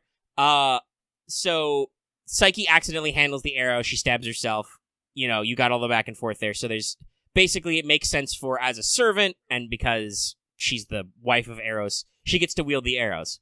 But Psyche is the goddess whose authority was given to the human soul, so, to her, they don't appear as arrows, because guys, love is a bullet.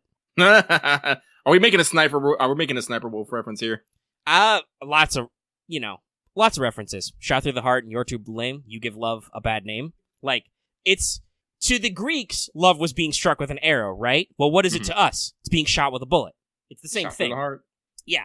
So, conceptualization, everyone. Yeah, because she is the goddess of the authority of the human soul, her visualization of what the arrows look like changes with human perception. We think of love as a bullet, like I said, as like that. So, she carries two revolvers, one gold and one silver, hence why she can be summoned as an archer. She can use their normal effects. Basically, the golden gun causes love, and the silver gun fires lead bullets that cause fear or lack of love. But also, because love hurts, quote unquote, she can also just shoot you with bullets, you know. And because these are weapons made from the divine authority descending from Venus, magic resistance shot won't necessarily protect you from the causing of love or whatever. Like, there are characters with emotional or mental skills to cancel them. Like, Odysseus, for instance, has his concentration love, right? He wants to go home and fuck his wife, guys. So, as a skill, he literally ignores charm effects. So, he would probably be resistant to this, but just having a high level of magic resistance would not protect you from these guns because they are a degraded form of a divine authority. So, there you go. There's our first cool fate twist. Psyche is not just running around in like a cool white toga with butterfly wings hucking arrows. No, she's a fucking gunslinger, my dudes. She's ready to go. Ready to fight. Shoot guns. Cause love. Bang, bang. I'd like to see her in some like sweet adventuring gear. Yeah, I'm thinking almost maybe a little steampunky. Yeah, I can see that. Give her a solid monocle with some sights on it. I love it. And so her second one comes from the thing I brought up. Remember about that little lamp I talked about? Yeah, I was wondering if that would come up. So yeah, Lampa Agapis. Love is a burning flame. This is an anti-personable phantasm. So this is an anecdote that is uniquely hers. Psyche carried a lamp, and she only was supposed to go in pitch darkness and see her husband and bang. I want to emphasize this. This isn't a me thing. This is literally putting you in the context.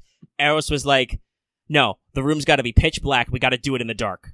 And Psyche was like, "Well, okay, I guess. I mean, you kidnapped me, and your house is nice, and you seem nice. We can listen. There was a lot of that happened, but a lot of Greek women were just okay with it. Yeah. Apparently, the Greeks' understanding of the female psyche. There's a lot of just women being grabbed. Yeah.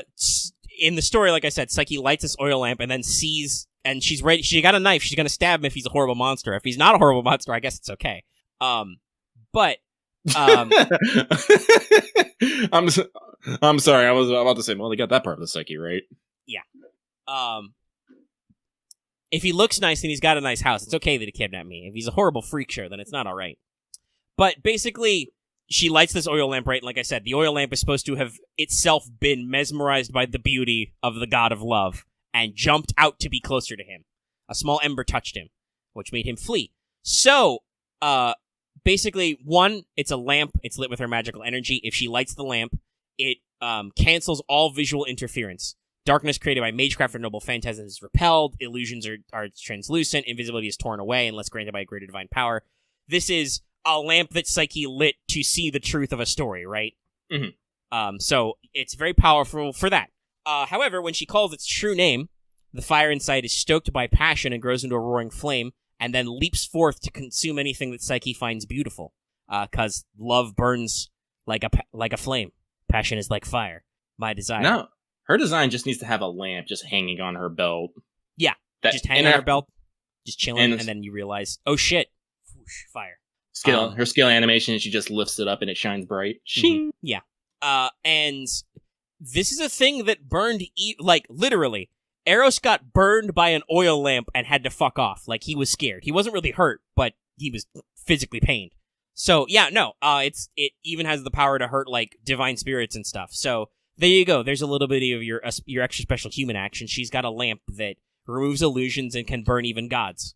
But only if her passions are stoked first. You know, the lamp is a metaphor.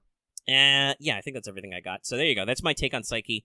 This is one of those designs that I did a while ago where I was like, it was probably one when I was on an OSP binge and I saw this, but also it's one of those stories where you're like, oh yeah, Psyche is the goddess of, the human soul and mind, right? That's interesting. What would that be like in Fate? That would be weird, right? And I was like, how can I make this weird and fatey? And then I was like, fucking guns. Fate would love that. Give her some fucking magic arrow guns. It's great. Archer. All right, that's Psyche. You can leave your thoughts in the comments. It's cool. It's fun. It's great. She'd be a great Girls Frontline cameo. Anyways, we have one more topic to cover as we round about 2.5 hours. And that is voted on by our patrons who have Teach Me Omega Sensei today. And what they selected was, who are the 3 founding families? Because people want to know. And like I said, I haven't gotten any really, actionable suggestions for Teach Me, and we are coming up kind of on the end of the week, or the month, actually. Also the week, but the month. So I think probably at this rate, next month will be What Are the True Magic straight up. And then, like I said, if we don't get some, like I said, actionable concepts for that, we may just have to retire Teach Me for a few months until we get some more lore stuff that people are interested in. Yeah, the thing. Because we've been doing this once a month for quite a few months now, definitely over a year. So, we burned through a lot of our big topics.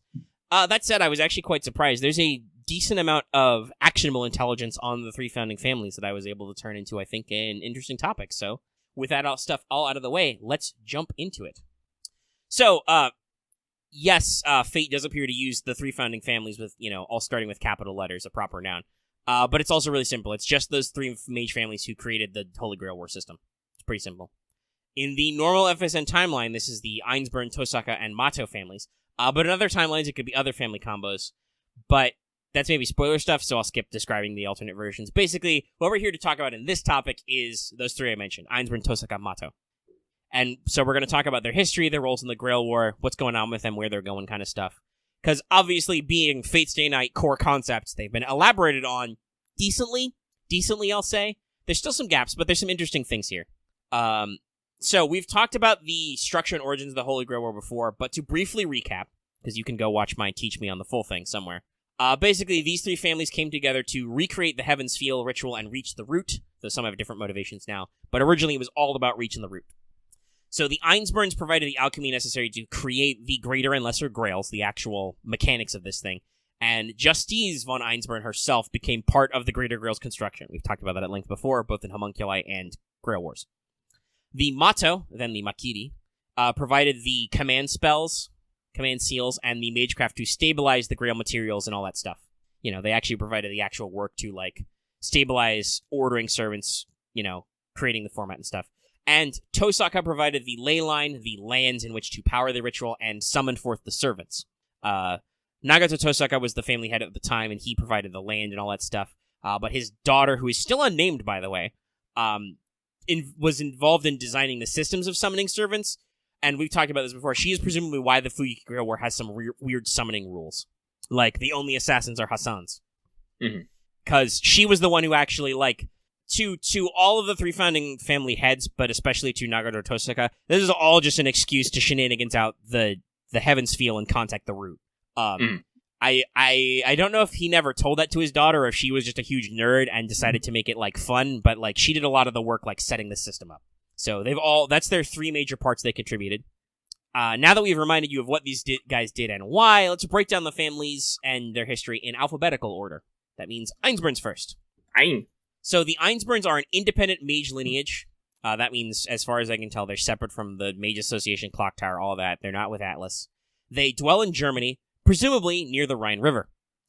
I believe in interview questions, Nasu has phrased that as near a certain river, but for reasons we'll talk about later, it's probably the Rhine. The Rhine's also fucking huge. It goes through 3 countries. Yeah, it's big. But huge. I'm going to say, I assume they're close to the Rhine River. They live up in the mountains, too. It's cold and snowy. They specialize in alchemy and healing magecraft and have the sorcery trait of transferring power. I don't remember if I actually put this in my notes later, but also their homunculi, who are plugged into the Grail, have a special sorcery trait of granting wishes, which I think I may have missed at an earlier point in a Teach Me. Basically, their special quality is to perform magecraft without knowing any of the steps to do it. They just are like, hey, I want to do the effect, and then wish granting it happens. That sounds miraculous. Yeah. So, the Einzberns were founded by the disciples of the original person, the magician, who had the third magic, who lived around 1 AD. So they're pretty old. The magician of the third magic disappeared but did not officially die, so the third magic was lost. This is an important thing. We'll talk about this when we do the what are the true magics, but I believe the concept here is if the person who possesses the magic dies, it can reappear. If they just fuck off somewhere and we don't know what happened to them, it doesn't necessarily reset. Probably just fucked off to the reverse side and is fuck these bitches, I'm out. Yeah, so the Einzbern family was basically created to set out and try and recover it. They were like, shit, we hung out with a third magic guy, they were cool, he, she, I'm gonna actually say probably she, because the homunculi like Justice are supposed to be a replica of that person, but it's never been confirmed. They were just known as that one person who had that third magic. Nasu sometimes is very vague about his background elements. They failed for a long time to try and produce it on their own as humans. That is what they turned to their knowledge of alchemy to create homunculi in order to replicate it. Hence, Justice von Einzbern. She was probably their most successful homunculi example, but even she couldn't replicate the third magic easily. It said she couldn't do it on her own. So at that time, which was about when the Holy Grail War was about to happen, all remaining human members of the family either disbanded or killed themselves in despair. Yeah, no, they kind of all or nothing. Yeah. So yes, again, I think I mentioned this before with homunculi, but canonically, yeah, the Einzberns are an all homunculus and golem family now. All humans who were in their lineage either died or stopped being Einzberns. They gave up. Now, because she couldn't do it on her own, Justice ultimately got involved with the Tohsaka and Matou families in order to complete their work. So the Einzberns are just the story of these, 2,000 years of struggle to get back their groove. And, man, they are not okay with letting their groove go, guys. They're very serious about it. We'll talk about some of that a little bit more later. So somewhere in here... Go ahead. I'm about to say, again, a lot of mage families is all about reaching that root in their particular way, and... So it kind of makes sense, but at the same time, geez, 2,000 years, fuck. Yeah, no, they're very complex people. So, somewhere in here, it's not specified where exactly, but we do know it is canonical now, for double reasons. But somewhere in here, they obtained the cursed gold of the dragon Fafnir, Das Rheingold. And it provides them with their wealth, but also their probably eternal bad luck, because they're so unlucky. I don't know if it's just karma or because they have the cursed gold, but it's probably the cursed gold, and also karma. By the way, this is why I say they probably live on the Rhine River. You may notice that it's called Das Rheingold. I believe it was actually hidden in the river in some of Siegfried's myths. Anyway, so the Einzberns have been led by... Hold on, okay. This is an actual name, by the way. This is not just me sneezing. Zubstigkeit von Einzbern, a.k.a. Acht, or 8, for a long time, ever since Justice did her thing and became a rock. So, by the way, he is called Acht, or Old Man Acht, because he is literally the 8th head of the Einzbern family, by the way. That's right. Leader number 8 has been in charge since the entire Holy Grail War has been a thing. And he's not the worst, by the way. We'll talk about the guy who's worse than this guy, but just to put it in perspective, this guy's been around a while. And he's noted as being very... they in general, sorry, misread my own notes. They in general are noted as being very single-minded and focused on their goals. Even more so than, like you said, most mages are focused on their method to reach the root. They are like, no. We know this works. We're going to get it fucking right. Eventually, their goal changed from seek the Holy Grail to straight up win the Grail War. Hence why they're almost always trying to shenanigans the war. Mm-hmm. The Einzberns are the faction that cheat probably the most. Even more so than just Zolgen Makiri. Oh, man.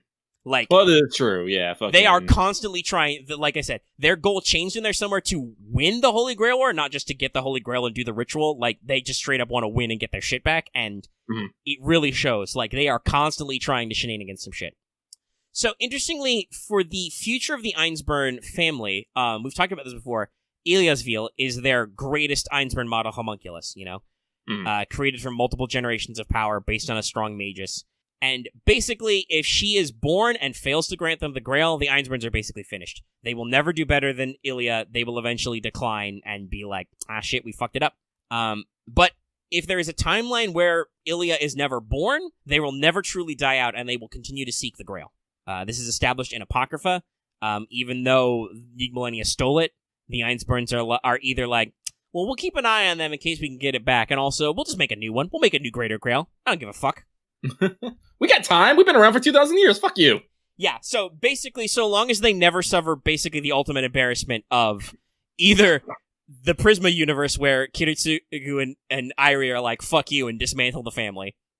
Or in Fate, and everything gets ruined by a single high school boy. Yes. Or in Fate, where Ilia doesn't win. They will never stop trying. That is how determined these guys are. They are in the long haul. And now, I have some Einzbern fun facts for you. Yeah! Number 1. The Einzbern family, particularly Old Man Acht, enjoy a particular brand of Darjeeling tea.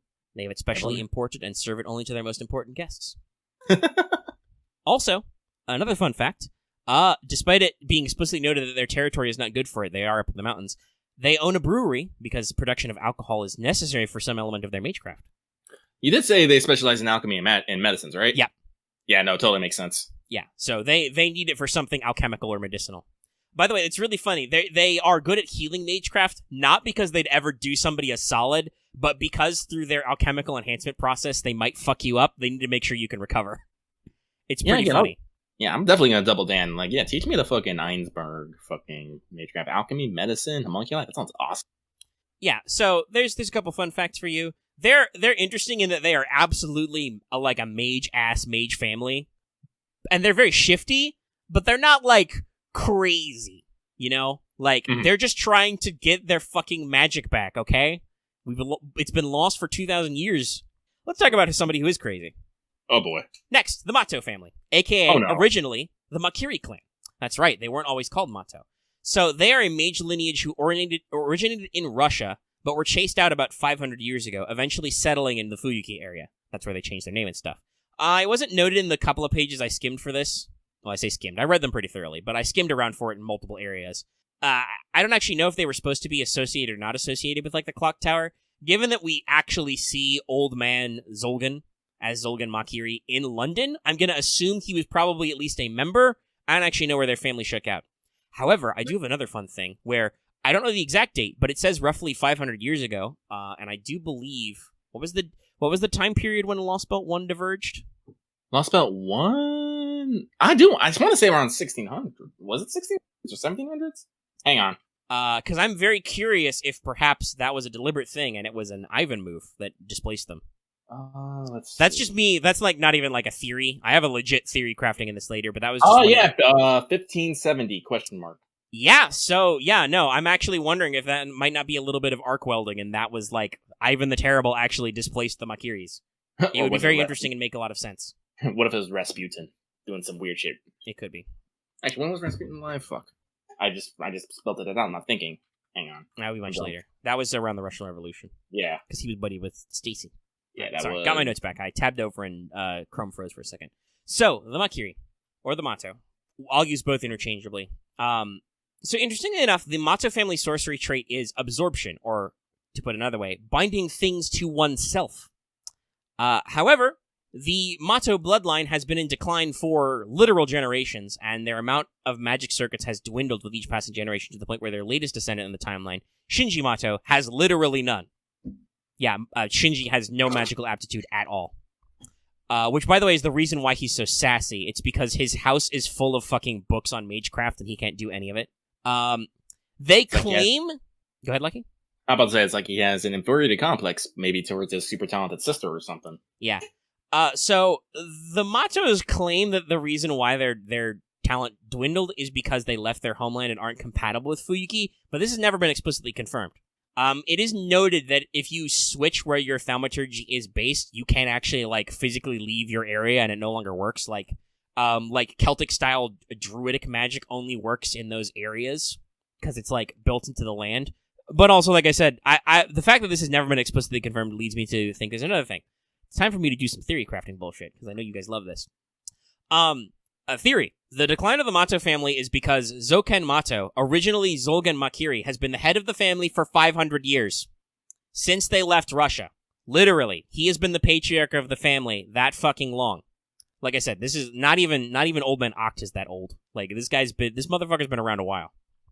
He was already nearly 300 years old when he aided the Einzberns and Tohsakas in creating the Grail War. Okay? This motherfucker old.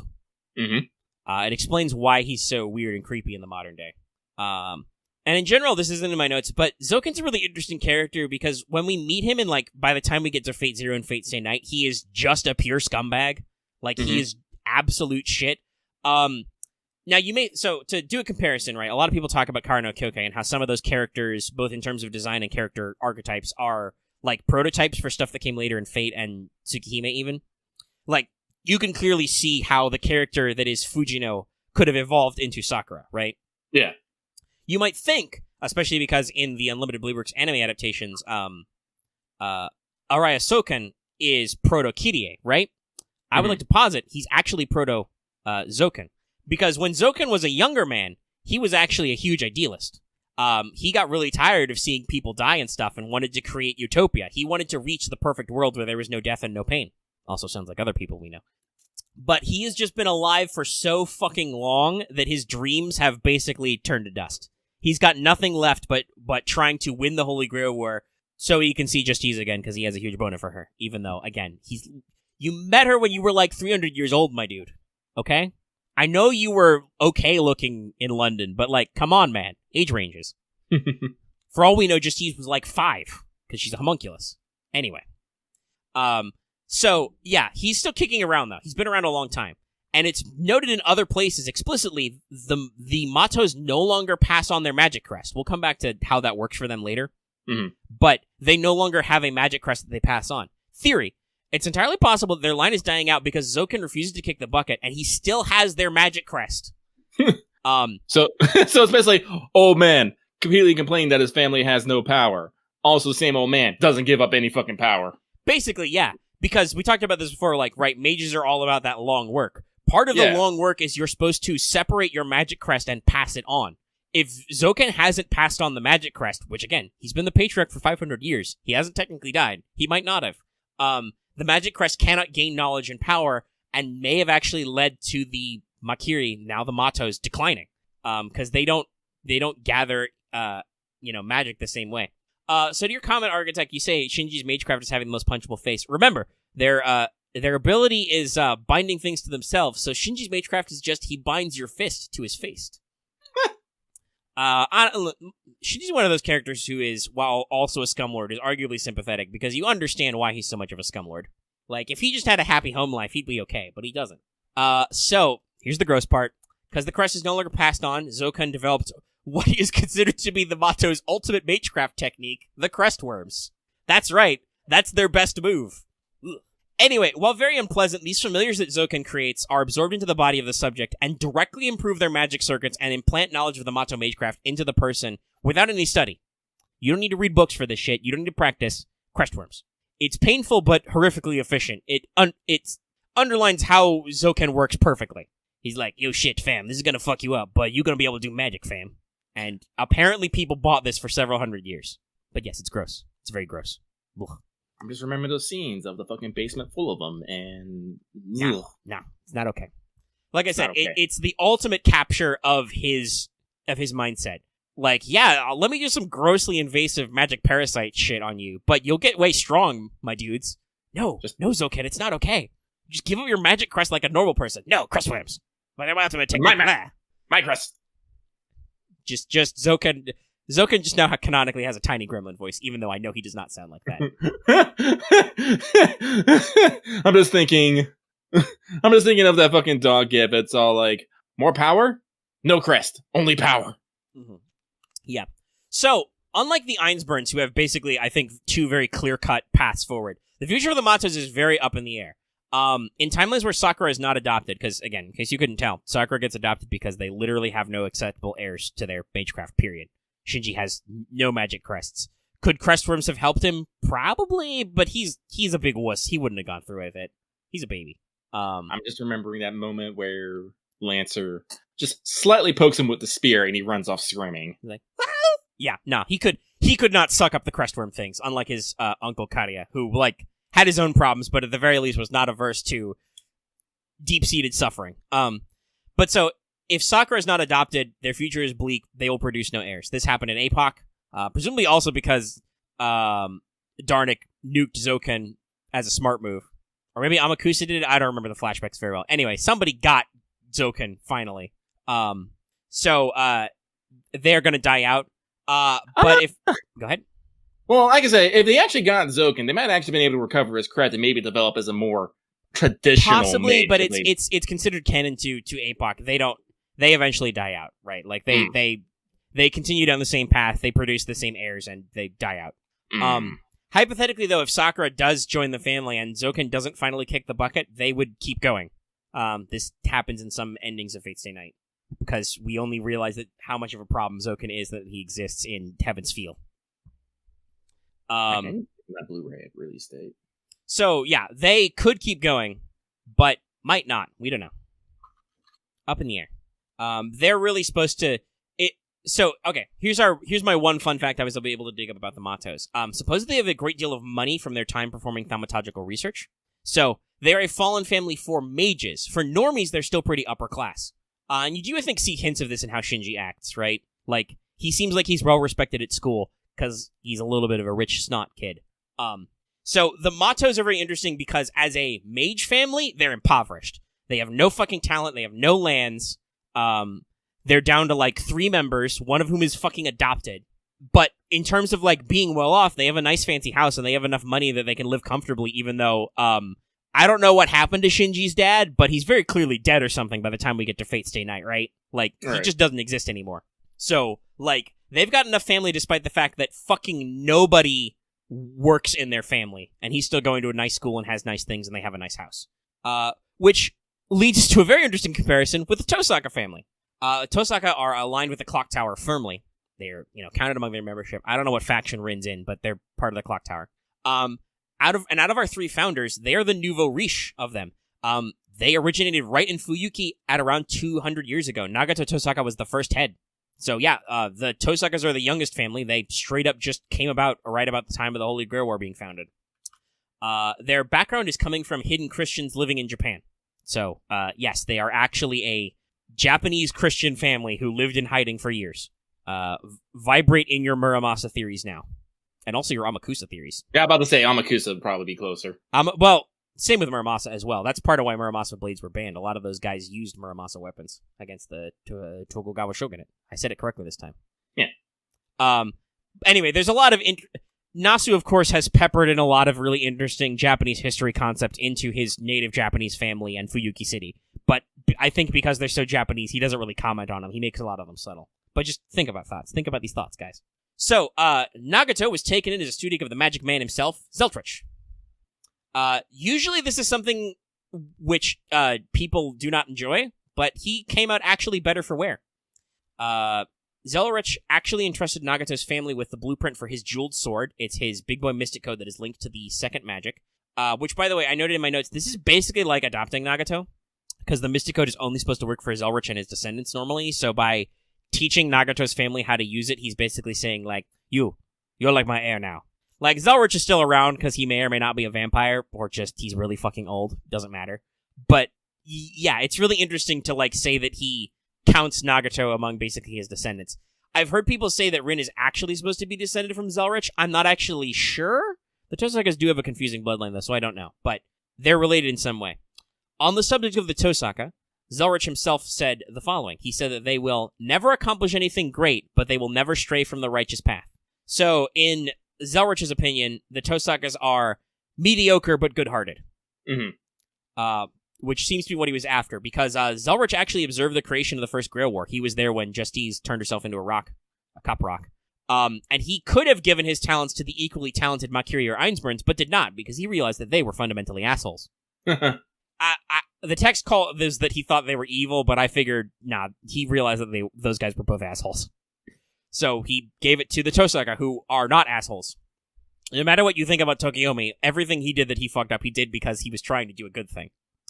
This is a quality I love, by the way, that, like, literally it's a sign, oh yeah, no, the Tohsaka, they're pretty shitty mages, but they're good people. Probably why they're shitty mages. So, they're okay. They're like the token good teammate. Mm-hmm. Out of all 3 of the families, they are the only family that kept wanting to go with the Holy Grail War just to reach the root. Everybody else was like, okay, well, we need that Grail back. So the Tohsaka are known for their jewel magecraft, and for their mastery of a secret style of Kung Fu, called Chinese Kempo, but Kung Fu, same thing. Chinese martial arts. This originated with Nagato himself. He insisted on training in martial arts as well as magecraft. We see this very well in Limited Blade Works when Rin is able to literally punch out Medea. That's not just a modern mage thing. That is actually the Tohsaka's fundamental magic style. The art of also punching. You must shoot rocks and break rocks with your fist. Now, the Tohsaka are a very powerful family politically, in case you can pick that up from Rin. They are members of the Clock Tower. They have a relationship with Zeltrich. He keeps looking in on them. And thanks to their personal faith, being a Christian minority, they have a tight relationship with the Holy Church, as seen evidently in Fate Zero, when that definitely doesn't backstab them because Kyrie. But yeah, so they have powerful political allies and are well connected. Historically, they're also pretty well off, but after Holy Grail War 4, Kyrie let their thaumaturgical patent slip, so Rin is kind of in an impoverished position. She should be rich and politically influential, but is not, because Kyrie is a fuckboy. Fuckboy. So, now y'all may know that Rin Tohsaka has an interesting relationship with Luvia Edelfelt.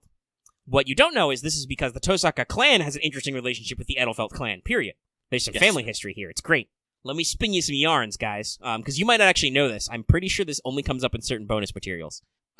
So the Edelfelts are masters of jewel magecraft, descended from rune magic. They're also good at the Gondor curse. These are both things that the Tohsaka are known for. However, the Edelfelt's unique sorcery trait, their unique quality, is called sisters. They usually have their heirs born as twins who both hold on to their magic crests equally. So they basically have a special quality where they can have 2 heirs at the same time, which is actually really interesting and very important politically speaking. So, the then-current Edelfelt sisters participated in the Third Grail War in the 30s. That's right, this is canon. They were there. And they were both simultaneous masters of Saber, who was summoned as 2 separate aspects of the same servant. I put in here, Dioscuri confirmed. That's the only Saber servant I know who has explicitly 2 aspects, but that could be one of those Nasu deep lore bombs. He loves those. But basically, the 2 sisters had bad relationships. They explicitly camped in separate locations. One of them stayed in one area, and one of them built a manor in the forest near the Einzbern castle. Both of which are in ruins by the time we get to the modern time. But yeah, no, these guys were twin sisters. They summoned 2 aspects of the same servant. They camped in literal different locations and basically didn't speak to each other. Family shit. Am I right? Now, it's interesting because the older twin is said to have fled the war after the younger twin was defeated. Defeated, not explicitly killed. After the Third War in the 30s, this is when the Tohsaka's mastery of Jewel Magecraft and Gondor skyrocketed. So this leads us to 2 likely theories. Either the Tohsaka acquired the magic crest of the deceased younger Edelfelt and incorporated it into their own, or the younger Edelfelt's sister stayed in Fuyuki and married the head of the Tohsaka family. Considering that one of Tokiomi's parents is supposed to be a foreigner, I'd wager intermarriage is the correct option. That sounds like fate for there to be suddenly love on the battlefield. Yes. And to be fair, it might just be the art style, but I believe Luvia is explicitly supposed to also look a little bit like Rin. So they could arguably be distant relations. Let's see. Well, they would be descended from twins and presumably identical twins, but maybe not. But that's like 3 generations back or 4.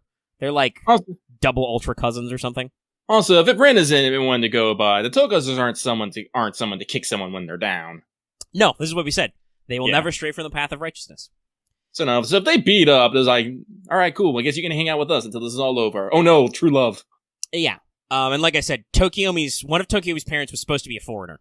I don't remember this about Rin at all. I feel like being a Japanese story, they would have made a bigger deal about the fact that apparently she's 1/4 foreign, like Persona 5. But I don't know. It was probably only in the VN, and we've dropped it because it's no longer 2004. I do also want to point out, though, that if the intermarriage thing is correct, that makes the whole issue with Sakura being adopted like super double ironic, because this means that the sister's trait was not passed on to future Tohsakas, sadly. Oh, that hurts. Hey, by the way, there's your great OC. Imagine if Tohsaka's inherited the sister's trait and both Rin and Sakura were Tohsaka. Now, however, somebody brought this up earlier. In APOC timeline, Sakura is adopted by the Edelfelt canonically, so shrug. It works out in some versions. Mm-hmm. By the way, if you're curious, in the APOC timeline, the Tohsakas give up on trying to reach the root through the Grail and instead pursue a path of reaching the root through self-improvement via martial arts. This sounds like some Chinese cultivator shit right there. Yeah, no. I find it really interesting because everybody thinks, oh man, Jewel Magecraft is their thing. It's entirely possible it wasn't their thing until the Third Grail War. Nagato's signature move was just mixed martial arts with magic. It's pretty cool. Now, interestingly enough, the future of the Tohsaka family is usually pretty bright, except in Extra, where, like everybody else, they're mostly dead. But Nagato was considered a very weak pupil of Zelrich, but by the time of Rin's generation, they're super well regarded, and they will eventually reconstruct the Jeweled Sword. They will eventually make their own copy. On their own, by the way. In Heaven's Feel, they do this, but that's because Trace. I believe. Also, don't they have Zelrich's chest? It's just never ever spoke upon. Yeah, it's not really made a big deal, but they've got a couple of artifacts from him. But in general, They are a well-off family. Like, they are not in decline. Rin is actually probably going to do pretty well in her time as head, and they are a mage family on the rise, which, again, makes it really interesting, right? The Einzberns are basically stuck in this infinite loop until it breaks. Zolgen Matou really should have let his family move on, but just hasn't, so they have just declined. But the Tohsakas, the baby of the family, are fundamentally good people and are actually going to turn out to be all right, probably. Oh, even darkest nights, there will be a dawn. And there you go. There's our brief history of the 3 founding families, what they do, and where they're at. There are a couple of fun things in here. By the way, I did not find any fun Tohsaka facts, really, other than all the Zelrich stuff. I guess you could call the Edelfelt anecdote their fun fact, but interesting enough, there's not a lot of little notes other than some of the stuff I already mentioned with their relative wealth level, where they're like, and also the Tohsakas have cultivated a secret cherry blossom garden for 500 years. No, they didn't do anything like that. But there's a lot of interesting story here, and that should familiarize you all with those 3. Because they're actually really important, and a lot of these themes do keep coming back, you know? Well, I would say Nasu is good. This is in response to what Dallas is saying. Nasu is really good at usually having everything resolved in the end, but before you hit those highs, you have to hit those lows, which usually what makes the highs that much more important. Mm-hmm. It's a roller coaster of storytelling. Well, and I think they tell kind of different stories. Like I said, Zolgen Matou he used to be a good lad. He wanted to bring about the perfect world, but because he couldn't give up on it, he had to keep struggling for himself. He's been around for 500 years, and he doesn't have any fucking idealism left. He's just a drained, old, shriveled husk of a man who only exists to fuck shit up. Like, actually, if I want to throw a comparison to Nasu's territory, just look at the 3 routes. And Stay Night, it's just a general upwards climb. And Unlimited Blade works. You go into a brief dip into tragedy, but get a slow climb out of it. And Heaven's Feel, you go on a deep dive into tragedy, and then you do a steep incline out of it. Mm-hmm. Going out of it. So yeah, no, saying about the maid families, yeah, no.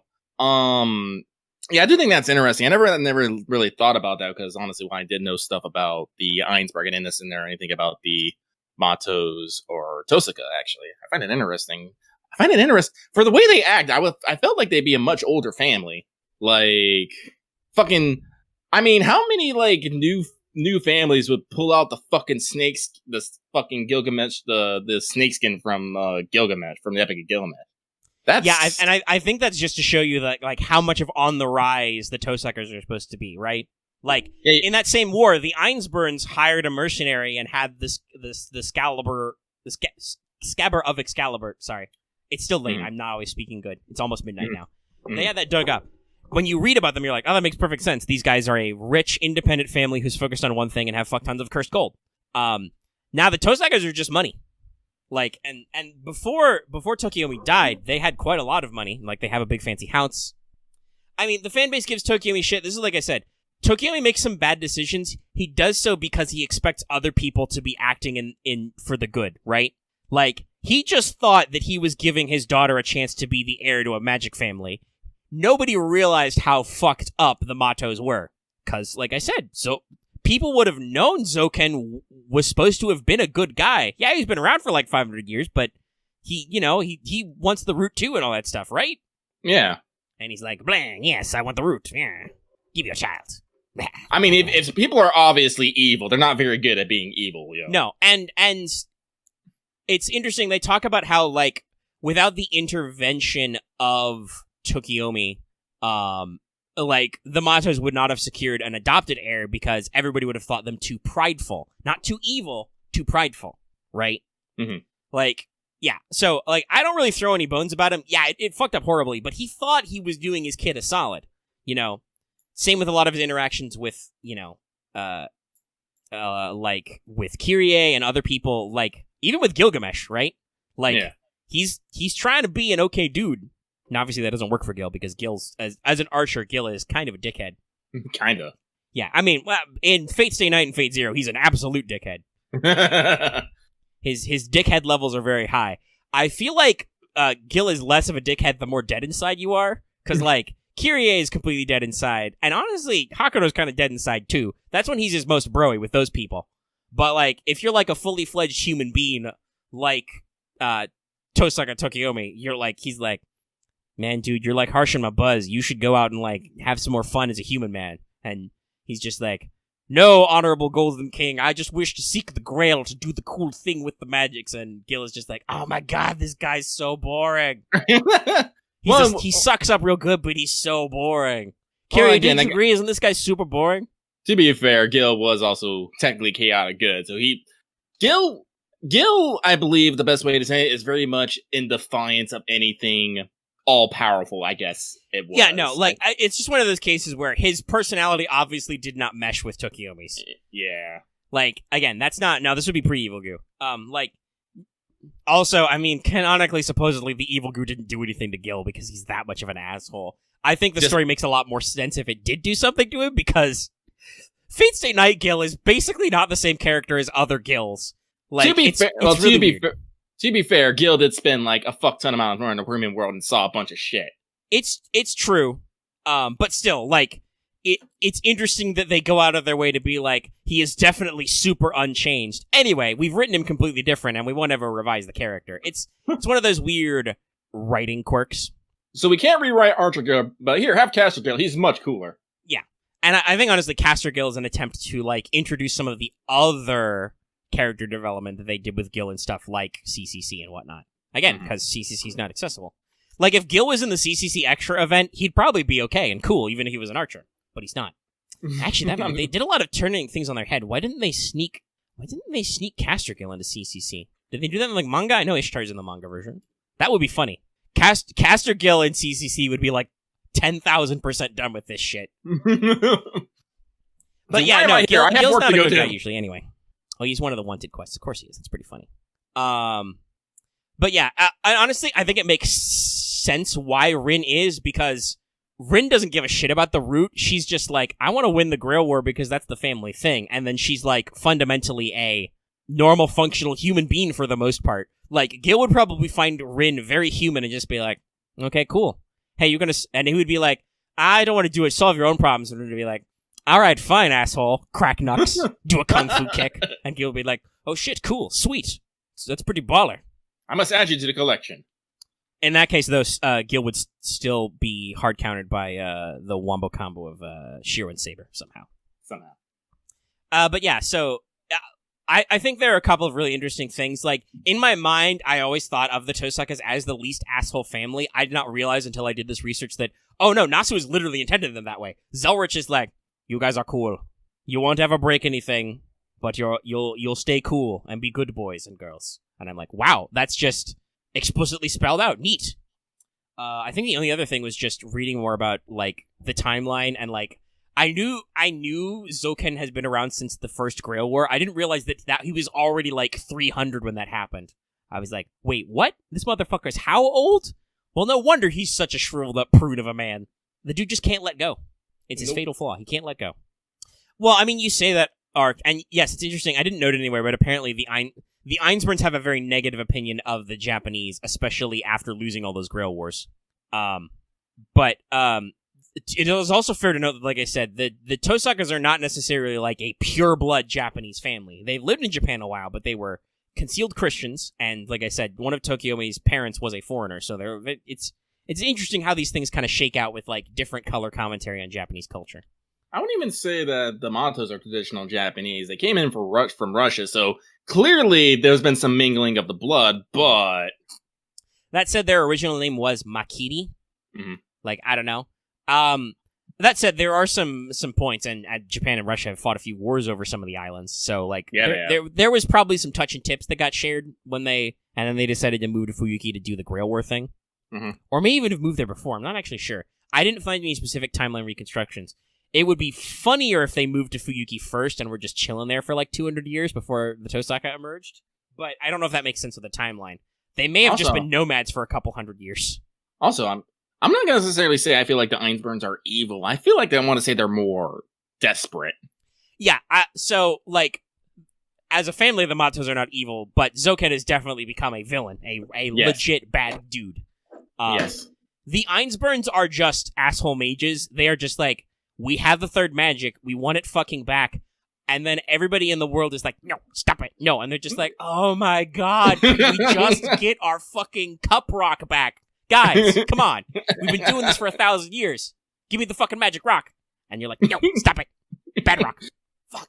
Like, and like you said, they're very all or nothing. They are all in on this Grail thing until they're not, at which point they will just cease. So... Actually, another way to look at it, you talk about this. I mentioned this earlier, and it didn't specify. The Einzberns, remember, are all homunculi and golems. They literally have an automated factory producing their homunculi. They are a process. They are a factory, a function, a machine. So, yeah, that's kind of, I think, the best way to look at them. They don't really, they're bothered by our normal human emotional problems. They are on a mission. They are programmed. They're going to like I said, and judging by on the scale of mages, because again, we have to talk about this you can't really look at mages as you would at like a normal human being. Like, I don't want to say morally, because we can still look at mages and be like... I mean, yeah, you can still talk about their ethics, but... Again, like, remember, I brought this up with Shinji. Think about this, right? Shinji's house is full of books about magic. He knows magic men exist. He grew up in Fuyuki when there was the Great Fire, right? Yeah. And then he finds out when he's older, oh, I don't have any magical powers. You adopted this scrub to have magical powers instead? Like, that's why he's kind of fucked up, because he's in this mage world but is not a mage anymore. Mages live in this world where they have magical powers. And it makes them do things differently than you would if you don't have magical powers. Yeah. Fuck, even Shiro, who's not a very magey mage, Shiro does a lot of really weird, dumb shit because he has the power to fix things and make swords with his mind, right? Like, it's like he got a hero complex or something. Yeah. Well, also, that's true. I mean, like we talked about before, Shinji's a very sympathetic character. I don't think he can be easily forgiven for some of the stuff he's done. Much as it seems like Sakura lets it go in certain routes. Sakura is also a big, giant, squishy toy. Like, when she's not Dark Sakura, she is just a weeble wobble. You push her and she doesn't fall down. To get real talk, she's an abuse victim, so she's kind of... Yeah, no, she's got horrible conditioning problems, which turns into continuing the cycle of abuse as Dark Sakura. But anyway, we're not here to psychoanalyze Fate Stay Night. As fun as that would be, we'd be here for a while. And this episode is already like 3 hours. Yes, actually, like 3:20. But no, as the way Dallas put it, is his only other family is Japanese Oogie Boogie. Correct, yes. The only other family Shinji knows is this weird prune man who lives in his basement. And he calls him Grandpa, but the motherfucker's 500 years old. Does Zolgen even remember which one Shinji is? Probably not. He just thinks it's like the failure. Yeah. And it's just like, yeah. Man, God, fuck. No. Just thinking about this, like, fuck. No. And again, like I said, these guys were a big deal family. Zolgen was able to live without being super fucked up for like 300 years.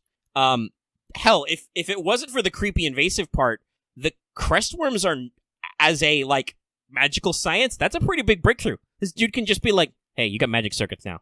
We improve your magic circuits.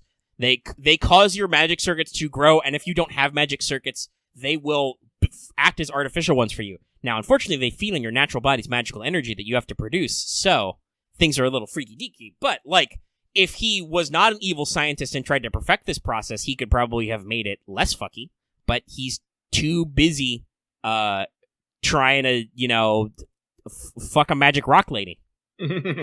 Again, want to iterate. Like, Zolgen was pretty normal until, well, I think he'd already given up on his dreams by the time of 300 years, but, like, he also definitely, like, fell in love with Justice and was, like, super upset. She was like, and now I am become a rock. So now he want rock. Yeah, so now he's got to have the rock. Nobody else can have the rock. Not even Einzbern, and he's just like, God damn it! Mm-hmm. And Tokus is just like, I'm here to have a good time. Then like, shut up, I'm trying to do the thing, guys. Why is everybody fucking like they're the only ones with sportsmanship? They're just like, guys, we're just trying to do the Grail War, guys. Why do you keep fucking it up? Because of rocks. And the Einzberns are like, we don't care about the root. We just want our fucking rock back. And they're like, no, the rock is in the hole in the ground in my place. The fact that you call Rin mentally sound, Dallas, man who theoretically knows how brains work, that's pretty funny considering Rin's upbringing. Dad murdered, mom hospitalized, raised by Kyrie. I think Rin. Rin is usually might have some authority issues. Mm-hmm. Well, but I think honestly, like, she has her shit together because Rin is the girl who became head of the family at like age 12, right? Well, even before, when you see in Fate Zero, when you have the fucking little extra, Rin was kind of a go-getter even as a child. Yes, she was, but when she got placed as a responsibility of her family, that's one of those things that makes you mature fast. So she matured, and that makes her pretty functional because even though she's only like 17 in Fate Stay Night, she has her shit together because she's the head of a big stonking mage family. She needs to be cool, otherwise them mage bitches will eat her alive. Also, you say that, Dallas, but I'll put fucking Taiga in there. She's a big kid, but she has a job. She comes from a big rich family, and then has to come to her fucking head. Like, people don't understand. Taiga's fucking rich. Yeah, Taiga's mafia family owns the house that they leased to the Emiyas, which, in case you forgot, is a big fucking house in a Japanese, metropolis. Yeah. People probably don't think Taiga's functional because she's so goofy, but Taiga's actually very functional. She's a fucking teacher. She's a fucking teacher from a Yakuza family. Like, she was a championship kendoka when she was a kid too. Like, nah, she's a yeah, she has a complex about Kiritsugu being dead and stuff, but for the most part, she's a functional adult. I mean, everyone deals with grief differently. Yeah. I'm trying to think. Like, I mean, I don't know. She's an authority figure. Well, like, honestly, I'll definitely say that even though she's a mob thing, she turns out all right. I'm pretty sure. Yeah, and to be real, like, as a fictional organized crime, that's sometimes not a big deal. Like, I guess it should probably be more of a big deal, but writers don't always treat it that way. Listen, Japanese love to romanticize the Yakuza. They really do. Yakuza love to romanticize the Yakuza. It's part of their thing. They exist to be romanticized. They're like, hey, you know who we are? We're like fucking modern day Shinsengumi and stuff, guys. We're cool. We're super cool. Clubhouse. We're a modern day fucking samurai, my dudes. And we're like, didn't you guys just like do shitty illegal gambling and prostitution in basements? Fuck you, honor. Okay, cool. Whatever you say, bruh. And also, minor character, but she's probably together. Fucking Emiya's boss, the Copenhagen. Was it Nekayama? She's probably there's together. a lot of actually functional people probably who are minor characters in Fate Stay Night because they are not mages and were not nearly set on fire in the Great Fuyuki Fire. Yeah. Magic makes you not normal at stuff, which is kind of the point we're getting at, which is like again, Shinji would be a perfectly fine character if not for exactly his upbringing. I always forget that Shiro has a part-time job at a bar. Yeah. It's one of those weird things. Well, also it's because there's a shitload of background like dialogue and notes that get cut when they do adaptations. Mm-hmm. The visual novel is very wordy and they have 3 full routes to describe all these stuff. I'm sure it's like a minor plot point that Shiro thinks about having to go out and do his job or like remembers that time he does the thing when he's talking to somebody at some point. But it always gets brushed over because while interesting that Shiro is, while not very good at being functional, does actually, like, he gets his own part-time job, he cleans his own house, cooks his own food, like, he's very self-sufficient in his own way. It just doesn't fucking matter for the plot point with the swords and the beams and the fights and stuff. Yeah.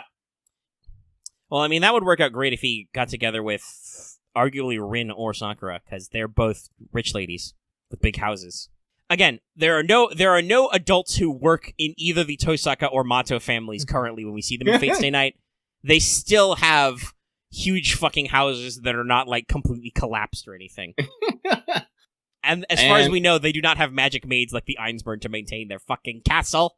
That still gets me. Actually, how the fuck does Rin maintain her household? I mean, my first response, Kiri is absolutely the kind of motherfucker who'd be like, wax on, wax off, paint the fence type shit, right? Oh, God, I just want to imagine that when... I'm pretty sure... I just want to imagine that now when Kiri ain't fucking Eurocobing people at the fucking church, he's actually just at the Tokusa Manor cleaning and shit. I could see it. He puts on the apron and the little cap and the feather duster, and he's like, Rin, show me sweep the floor. She's like, I'll sweep the floor.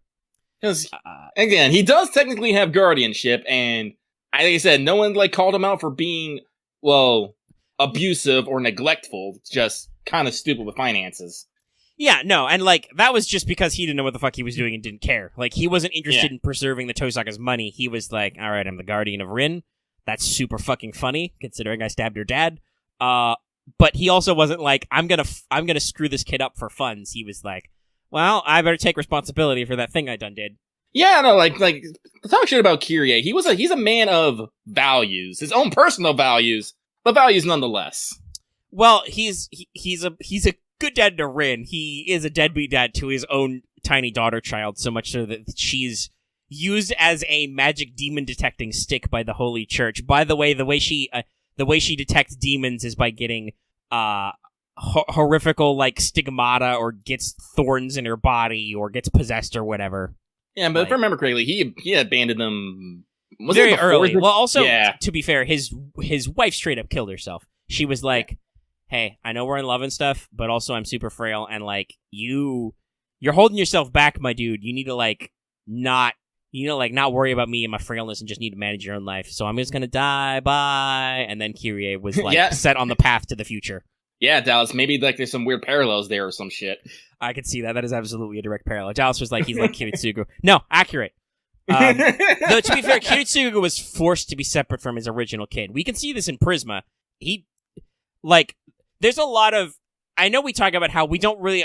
And to be fair, we're not super interested in reading whatever what-if fanfictions you come up with in detail, but if you want to propose interesting, fun what-ifs, there's a lot of weird stuff you could do with Fate Stay Night. I already mentioned one, right? Imagine if Rin and Sakura inherited the sister's trait from the Edelfelts, so they could both be the Tohsaka heir, and how fucking horrifying that would be.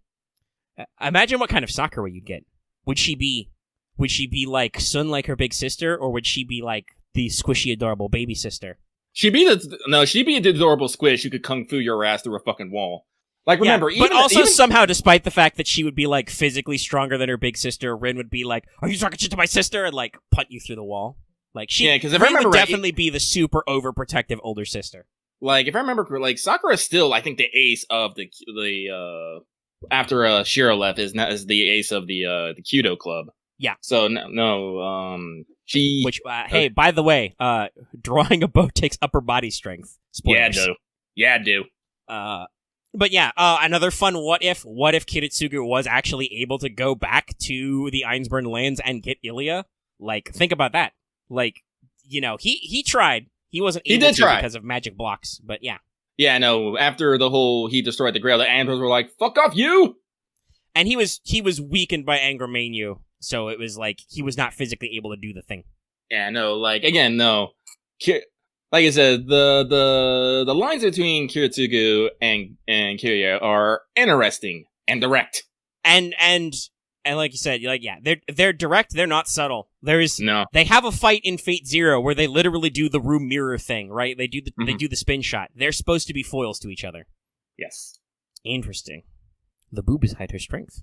No, it's clearly her Kohai power. That too.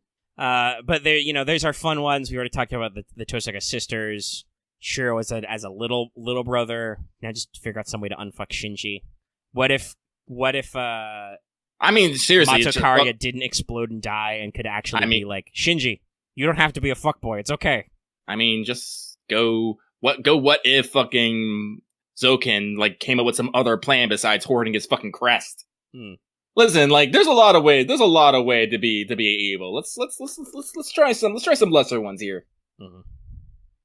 So yeah, we milked this discussion not only for my 3 pages of notes, but also for some extra stuff. And I think there's so much detail. Like I said, I literally came up with some of my fun facts because these are core Fate Stay Night concepts, these characters, families, and where they come from. That, there's a lot of these little notes. Why did Natsu decide that Old Man Oct loves a particular brand of Talbot, by the way, of Darjeeling tea? I don't fucking know, but he decided it was a thing, and he wrote it down, and somebody wrote it down on a wiki, and I reported it to you. Yeah, I believe today's menu is also kind of interesting that way. Also, when it shows character dynamics, right? Well, yeah, that's what the thing I like about today's menu is it lets characters who would usually be at each other's throat interact, and they keep the same spiciness levels of maybe they actually, fought each other, but no one actually died. That's one of the fun things I like about today's menu. And you could do some examination.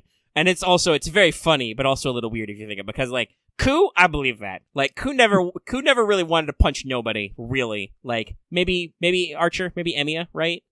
They had a little bit of a conflict going on. But for the most part, he was just oh, I gotta do this dirty work. I need to stab this kid. Okay. Why do I always get the shit job? Now, Ku will totally be I'm just here to have a fun time, drink alcohol, do some fun things, and maybe hit on women, because that is literally Ku. But yeah, so I could see Ku in a different context being hey boy, you got some sick-ass food. Here, have this tuna. You gotta feed this to me later. I'm gonna come over and bring beer and play video games with your big sister lady. Am I gonna try and fuck her? I don't know. Probably. Shiro has some fun comments about Ku and Hollow Ataraxia and his opinions of how you woo a woman. Ah, man. On account of being Celtic. Clearly, if you ask a girl for a date, you should go over to her house, thump her dad, and steal her. And Shiro's just sitting there going, no, that's assault and kidnapping. You can't do that. Ku's oh, I definitely can do that. No. No, not okay. That's great. Yeah, that's not the exact quote, but that's the body of Shiro runs into Ku talking to chicks and fishing, and he just has these internal thoughts of just yeah, basically, no, that's illegal. He's is this guy a fucking sexual predator?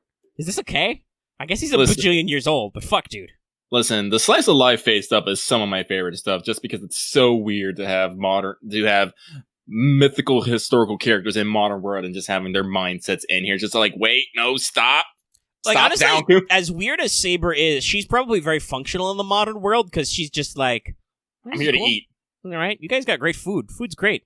I love food. She's like the 1940s guys in fucking 13 Sentinels. Hamburger, yakisoba pan. This is great. This shit's great. It's like there's a Kindle hole. I never have to eat Gawain's fucking potatoes ever. Which, by the way, that was also voiced, and that killed me. Oh.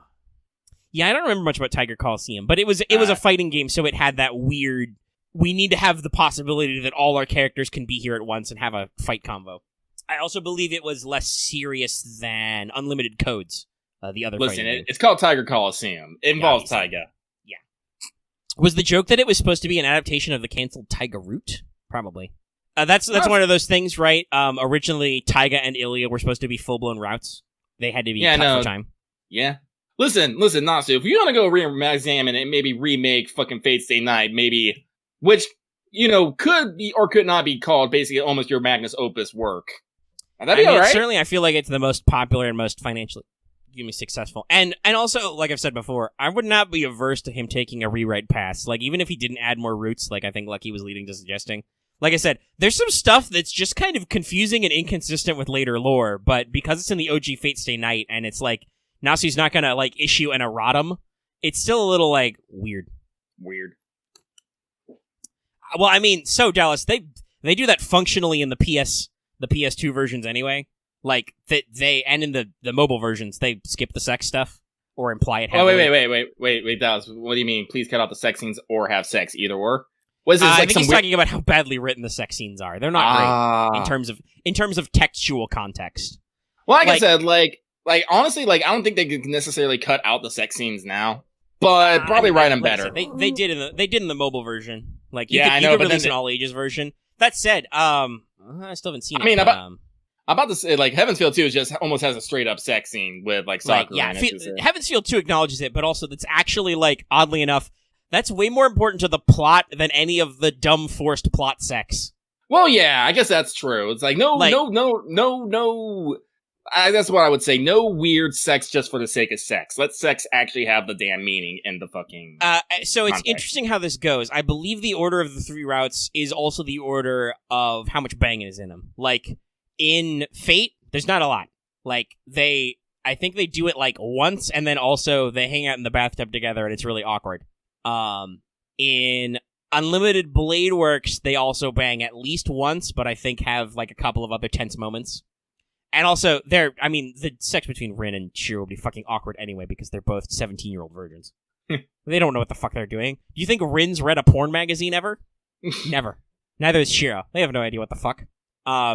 In Heaven's Feel, like, that's actually an interesting part of their, like, the fact that Sakura's got some problems with her weird fucked up sex drive. Like, there is an important thing. Well, I know, I've heard this. Like, some people actually think that some of the relationship scenes between Shiro and Rin are actually very important for the development of their relationship. Well, here's the thing I would say. It's like, they don't have to necessarily write out sex scenes, just let the implication of sex be there. I think that's what I'm saying. The classic, like, OG Final Fantasy VII moment, right? Like, Cloud and Tifa are at night, under the high wind, alone. It cuts to dawn. Did they fuck? I don't know. Probably. But does it matter? No, it just matters that they had a quiet moment together. Yeah, it's like... You could do that with several of the scenes in Fate Stay Night and not have the weird CGI dragons or dolphins shit that you get in the obvious hard cut versions. Like, because that's the thing, like, I've never been shy about, like, no, sometimes sex and erotic stuff is a good part of the story and it helps, develop, like, express emotional bonds or conflicts or whatnot. But you don't need to have everything to be something where you talk about heat thrust like 8 fucking billion times. Yeah, so I know some people are like, I do not understand why the sex is so important, but it is to most people, right? Like, it's a big important of, like, human relationships and their back and forth and so on. Yeah. So, I think it can actually be useful as a tool, but yeah, Fade to Black is preferred. Yeah, and also, to be fair, like, if we, again, to bring up specifically, like, Taiga and Ilya roots, yeah, I know Ilya is, like, 20, but she looks like she's, like, 10. That would be weird. And same with Taiga. She's a fucking grown-ass woman. I know Shiro's like 17. That's almost an adult, but like at least wait a year if you're gonna bang. That said, Taiga's also a huge goober. She wouldn't know what the fuck to do either. I actually don't know. If Shiro was like, Taigane, let's fuck, she would be like, what? You mean wrestle? And then you want to fight with swords? And Shiro was like, hypothetically, I want to fight with bonk, and then he's immediately defeated. Yep. You lose. Immediately. By the way, if you heard me pause there slightly, I was distracted because I don't know how old this is, but... Oh, no, it's new. They're apparently, for some reason, doing Fate APOC glasses, and there's some Mordred themed ones, and they're very red. Very red. But, they are very red. I like the design. It's pretty sick. I don't need glasses, but they're a neat design. That's it. Again, reporting shit would be really annoying. Anyway, we've talked like an extra 10, 20 minutes about this. We should probably wrap up. Yeah, it's a fun discussion, though. I'm sure people like it. Yeah, no, I would talk more, but yeah, we should probably stop. Save it for a future topic. Hell, actually, I don't know. This is definitely like an up in the air question. People, let me know. Would you want me to do some research and see what I can find out about the canceled Taiga and Ilya roots? We could talk about them as a teach me topic if they would have any interesting concepts. Well, how about this? How about let's make it more broader and let's just talk about canceled stuff in particular because like we can then. Yeah, we can talk about some of the elements that got skipped in CCC, for sure. And APOC, what APOC was originally going to be. Yeah, because that basically turned into FGO, too. Yeah, so, no, yeah, I think let's talk... I'll just fucking put that in the list, sure. We'll get it going another month. Let's talk about canceled routes. Because theoretically, I'm pretty sure with the way the kaleidoscope works and the, time tree shit, technically, and even if they didn't write it, canceled routes still happen in some universe. And honestly, I feel like I'm not sure. Like I said, some routes turn into other things, and sometimes they show up in other media. Correct. All right. Yeah. So we'll do some. I'll do some research for this probably this month because I bet people are going to be hyped about it. But maybe in a couple months, and I'll try and dig up what I can about canceled shit. Yeah. All right. Cool. We did that. Okay. Actually, this makes a good but sad segue. Talking about canceled things. So, hey, I have been mentioning for a couple of weeks that I was planning on doing another wafer unboxing. So the other day, this week, in fact, I went on to Amazon. I popped it in my wish list to check on it. I had all my budget ready to go. It's not out of stock. The listing is just gone. Amazon's like, we don't have it anymore. It just vanished. And I'm like, well, shit. And when I searched for FGO, wafer, card, toy, whatever, I didn't really get any results either on Amazon. So I think we've just... Somebody cleaned out their stock, and we're going to have to wait for them to appear on the black market again. So, I know some people were actually looking forward to that. I was looking forward to eating those delicious vanilla wafers. But that's just not possible. I'm sorry. And yeah, I know I could go through Ami and stuff, but I did not have a good experience trying to buy from them. That's right, try. I didn't actually complete the buying, from them last time. So, like, yeah, no, I just, like... Someday I'll set up a fucking P.O. box, and if you can buy them cheap from Ami and send them to me, you can just fucking ship them to me. I'll open them and eat them. But, like, for now, it's just, like, it's way too much of an extra level of work to get it to go for. And, yeah, if they're not on Amazon, it's, like, I think I saw one listing for, like, an old one for, like, set 3 that was, like, $130, and I'm like, no, you guys don't pay me enough for that shit. That's, like, 5 or 6 times the price. If you guys are wondering what Lucky might be curious about buying, he's actually curious about 2 things. I think he might get Sakuna of Rice and Ruin. But also, he keeps eyeing the fucking Heavensfield 3 Blu-ray, which comes out end of next month. And I have it on fairly good authority that they come with English subtitles. Like, they don't have English, they don't have English dub, obviously, but if English subtitles, that's cool. I know, I'm just like, I don't know. I should probably hold my bones and not buy anything because I ordered Pocky and also I ordered Persona 5 Strikers. I hear it's pretty good. Yeah, by the way, I want to point this out. I ordered Strikers only after I couldn't order my wafers. I was like, I am sad. I will buy me video game. It will replace vanilla wafers. So hopefully, probably not by tomorrow. I only got it today and I installed it, but I don't know. I might want to try and play some more Control tonight. Or nothing because it's midnight. Holy shit. We should end the fucking show. Goddamn, me. I like talking. I'm sorry. No, I'm not. I'm gonna do it more. No, you're not sorry. I'm not sorry either. We took what was already a decently lengthy topic and then we faffed about and expanded on it. But hopefully it was interesting to you guys. Yeah, we can turn it into a more polished topic later. Yeah. Okay, yeah. With the wafer thing, I think that was all I had going for me. So yeah, I think we can just wrap up. I think I'm gonna title this episode "Who the Bleep is Zolgen Matou." That'll get some people interested. What was that other thing, though, you called it earlier that I was going to, like, slip as an AKA, but that was 4 hours ago? It was like Pocky and Vodka or something. Yeah, Pocky and Vodka. That was it. The Pocky and Vodka show. Oh, actually, yeah, I should. Zolgen Makiri. Then people will actually be like, who is that guy? I don't know, though. He does appear as Zolgen in London. By the way, I do believe since he turns into a demon pillar, that means that he's one of the 32 mage family. The Matos are one of the 32 mage families marked by Gaetia to become the demon pillars, but that's one of those things that, like, Gaetia yells about, but I don't think the story really goes into super detail about. But yeah, also the Matos might be plugged into evil demon god shit. Yay for them. Actually, I wonder if that's interesting. That means the Tohsakas probably missed that since they're a new family. But the Einzbern, Were they? Thoughts? I don't remember that, but it could be since. They've been around a long ass time. They've been around since 1 AD, so. Yeah. All right, anyway, I think it's time to do the wrap up. So, hey, if you like this episode, you're watching on YouTube, be sure to give it a like. If you have any comments, leave in the comment section down below. What do you feel about various topics and things we've talked about? You can also hit us up on our Discord. The link is, as always, in the description of the video and on our channel page. You can join our Discord where we yell about stuff and post memes and sometimes post too many memes. Why won't you guys stop posting memes? Oh my god, there's so many GIFs, I'm dying. They always do this when it's fucking Tokusatsu time. Yes, no, they're already watching a moving video production and feel the need to produce more moving images. Why, guys? Why? Oh yeah, did I put my KP? Did I put my KP on my support? I think I did. You should. That's a good thing to put on support. People will appreciate it.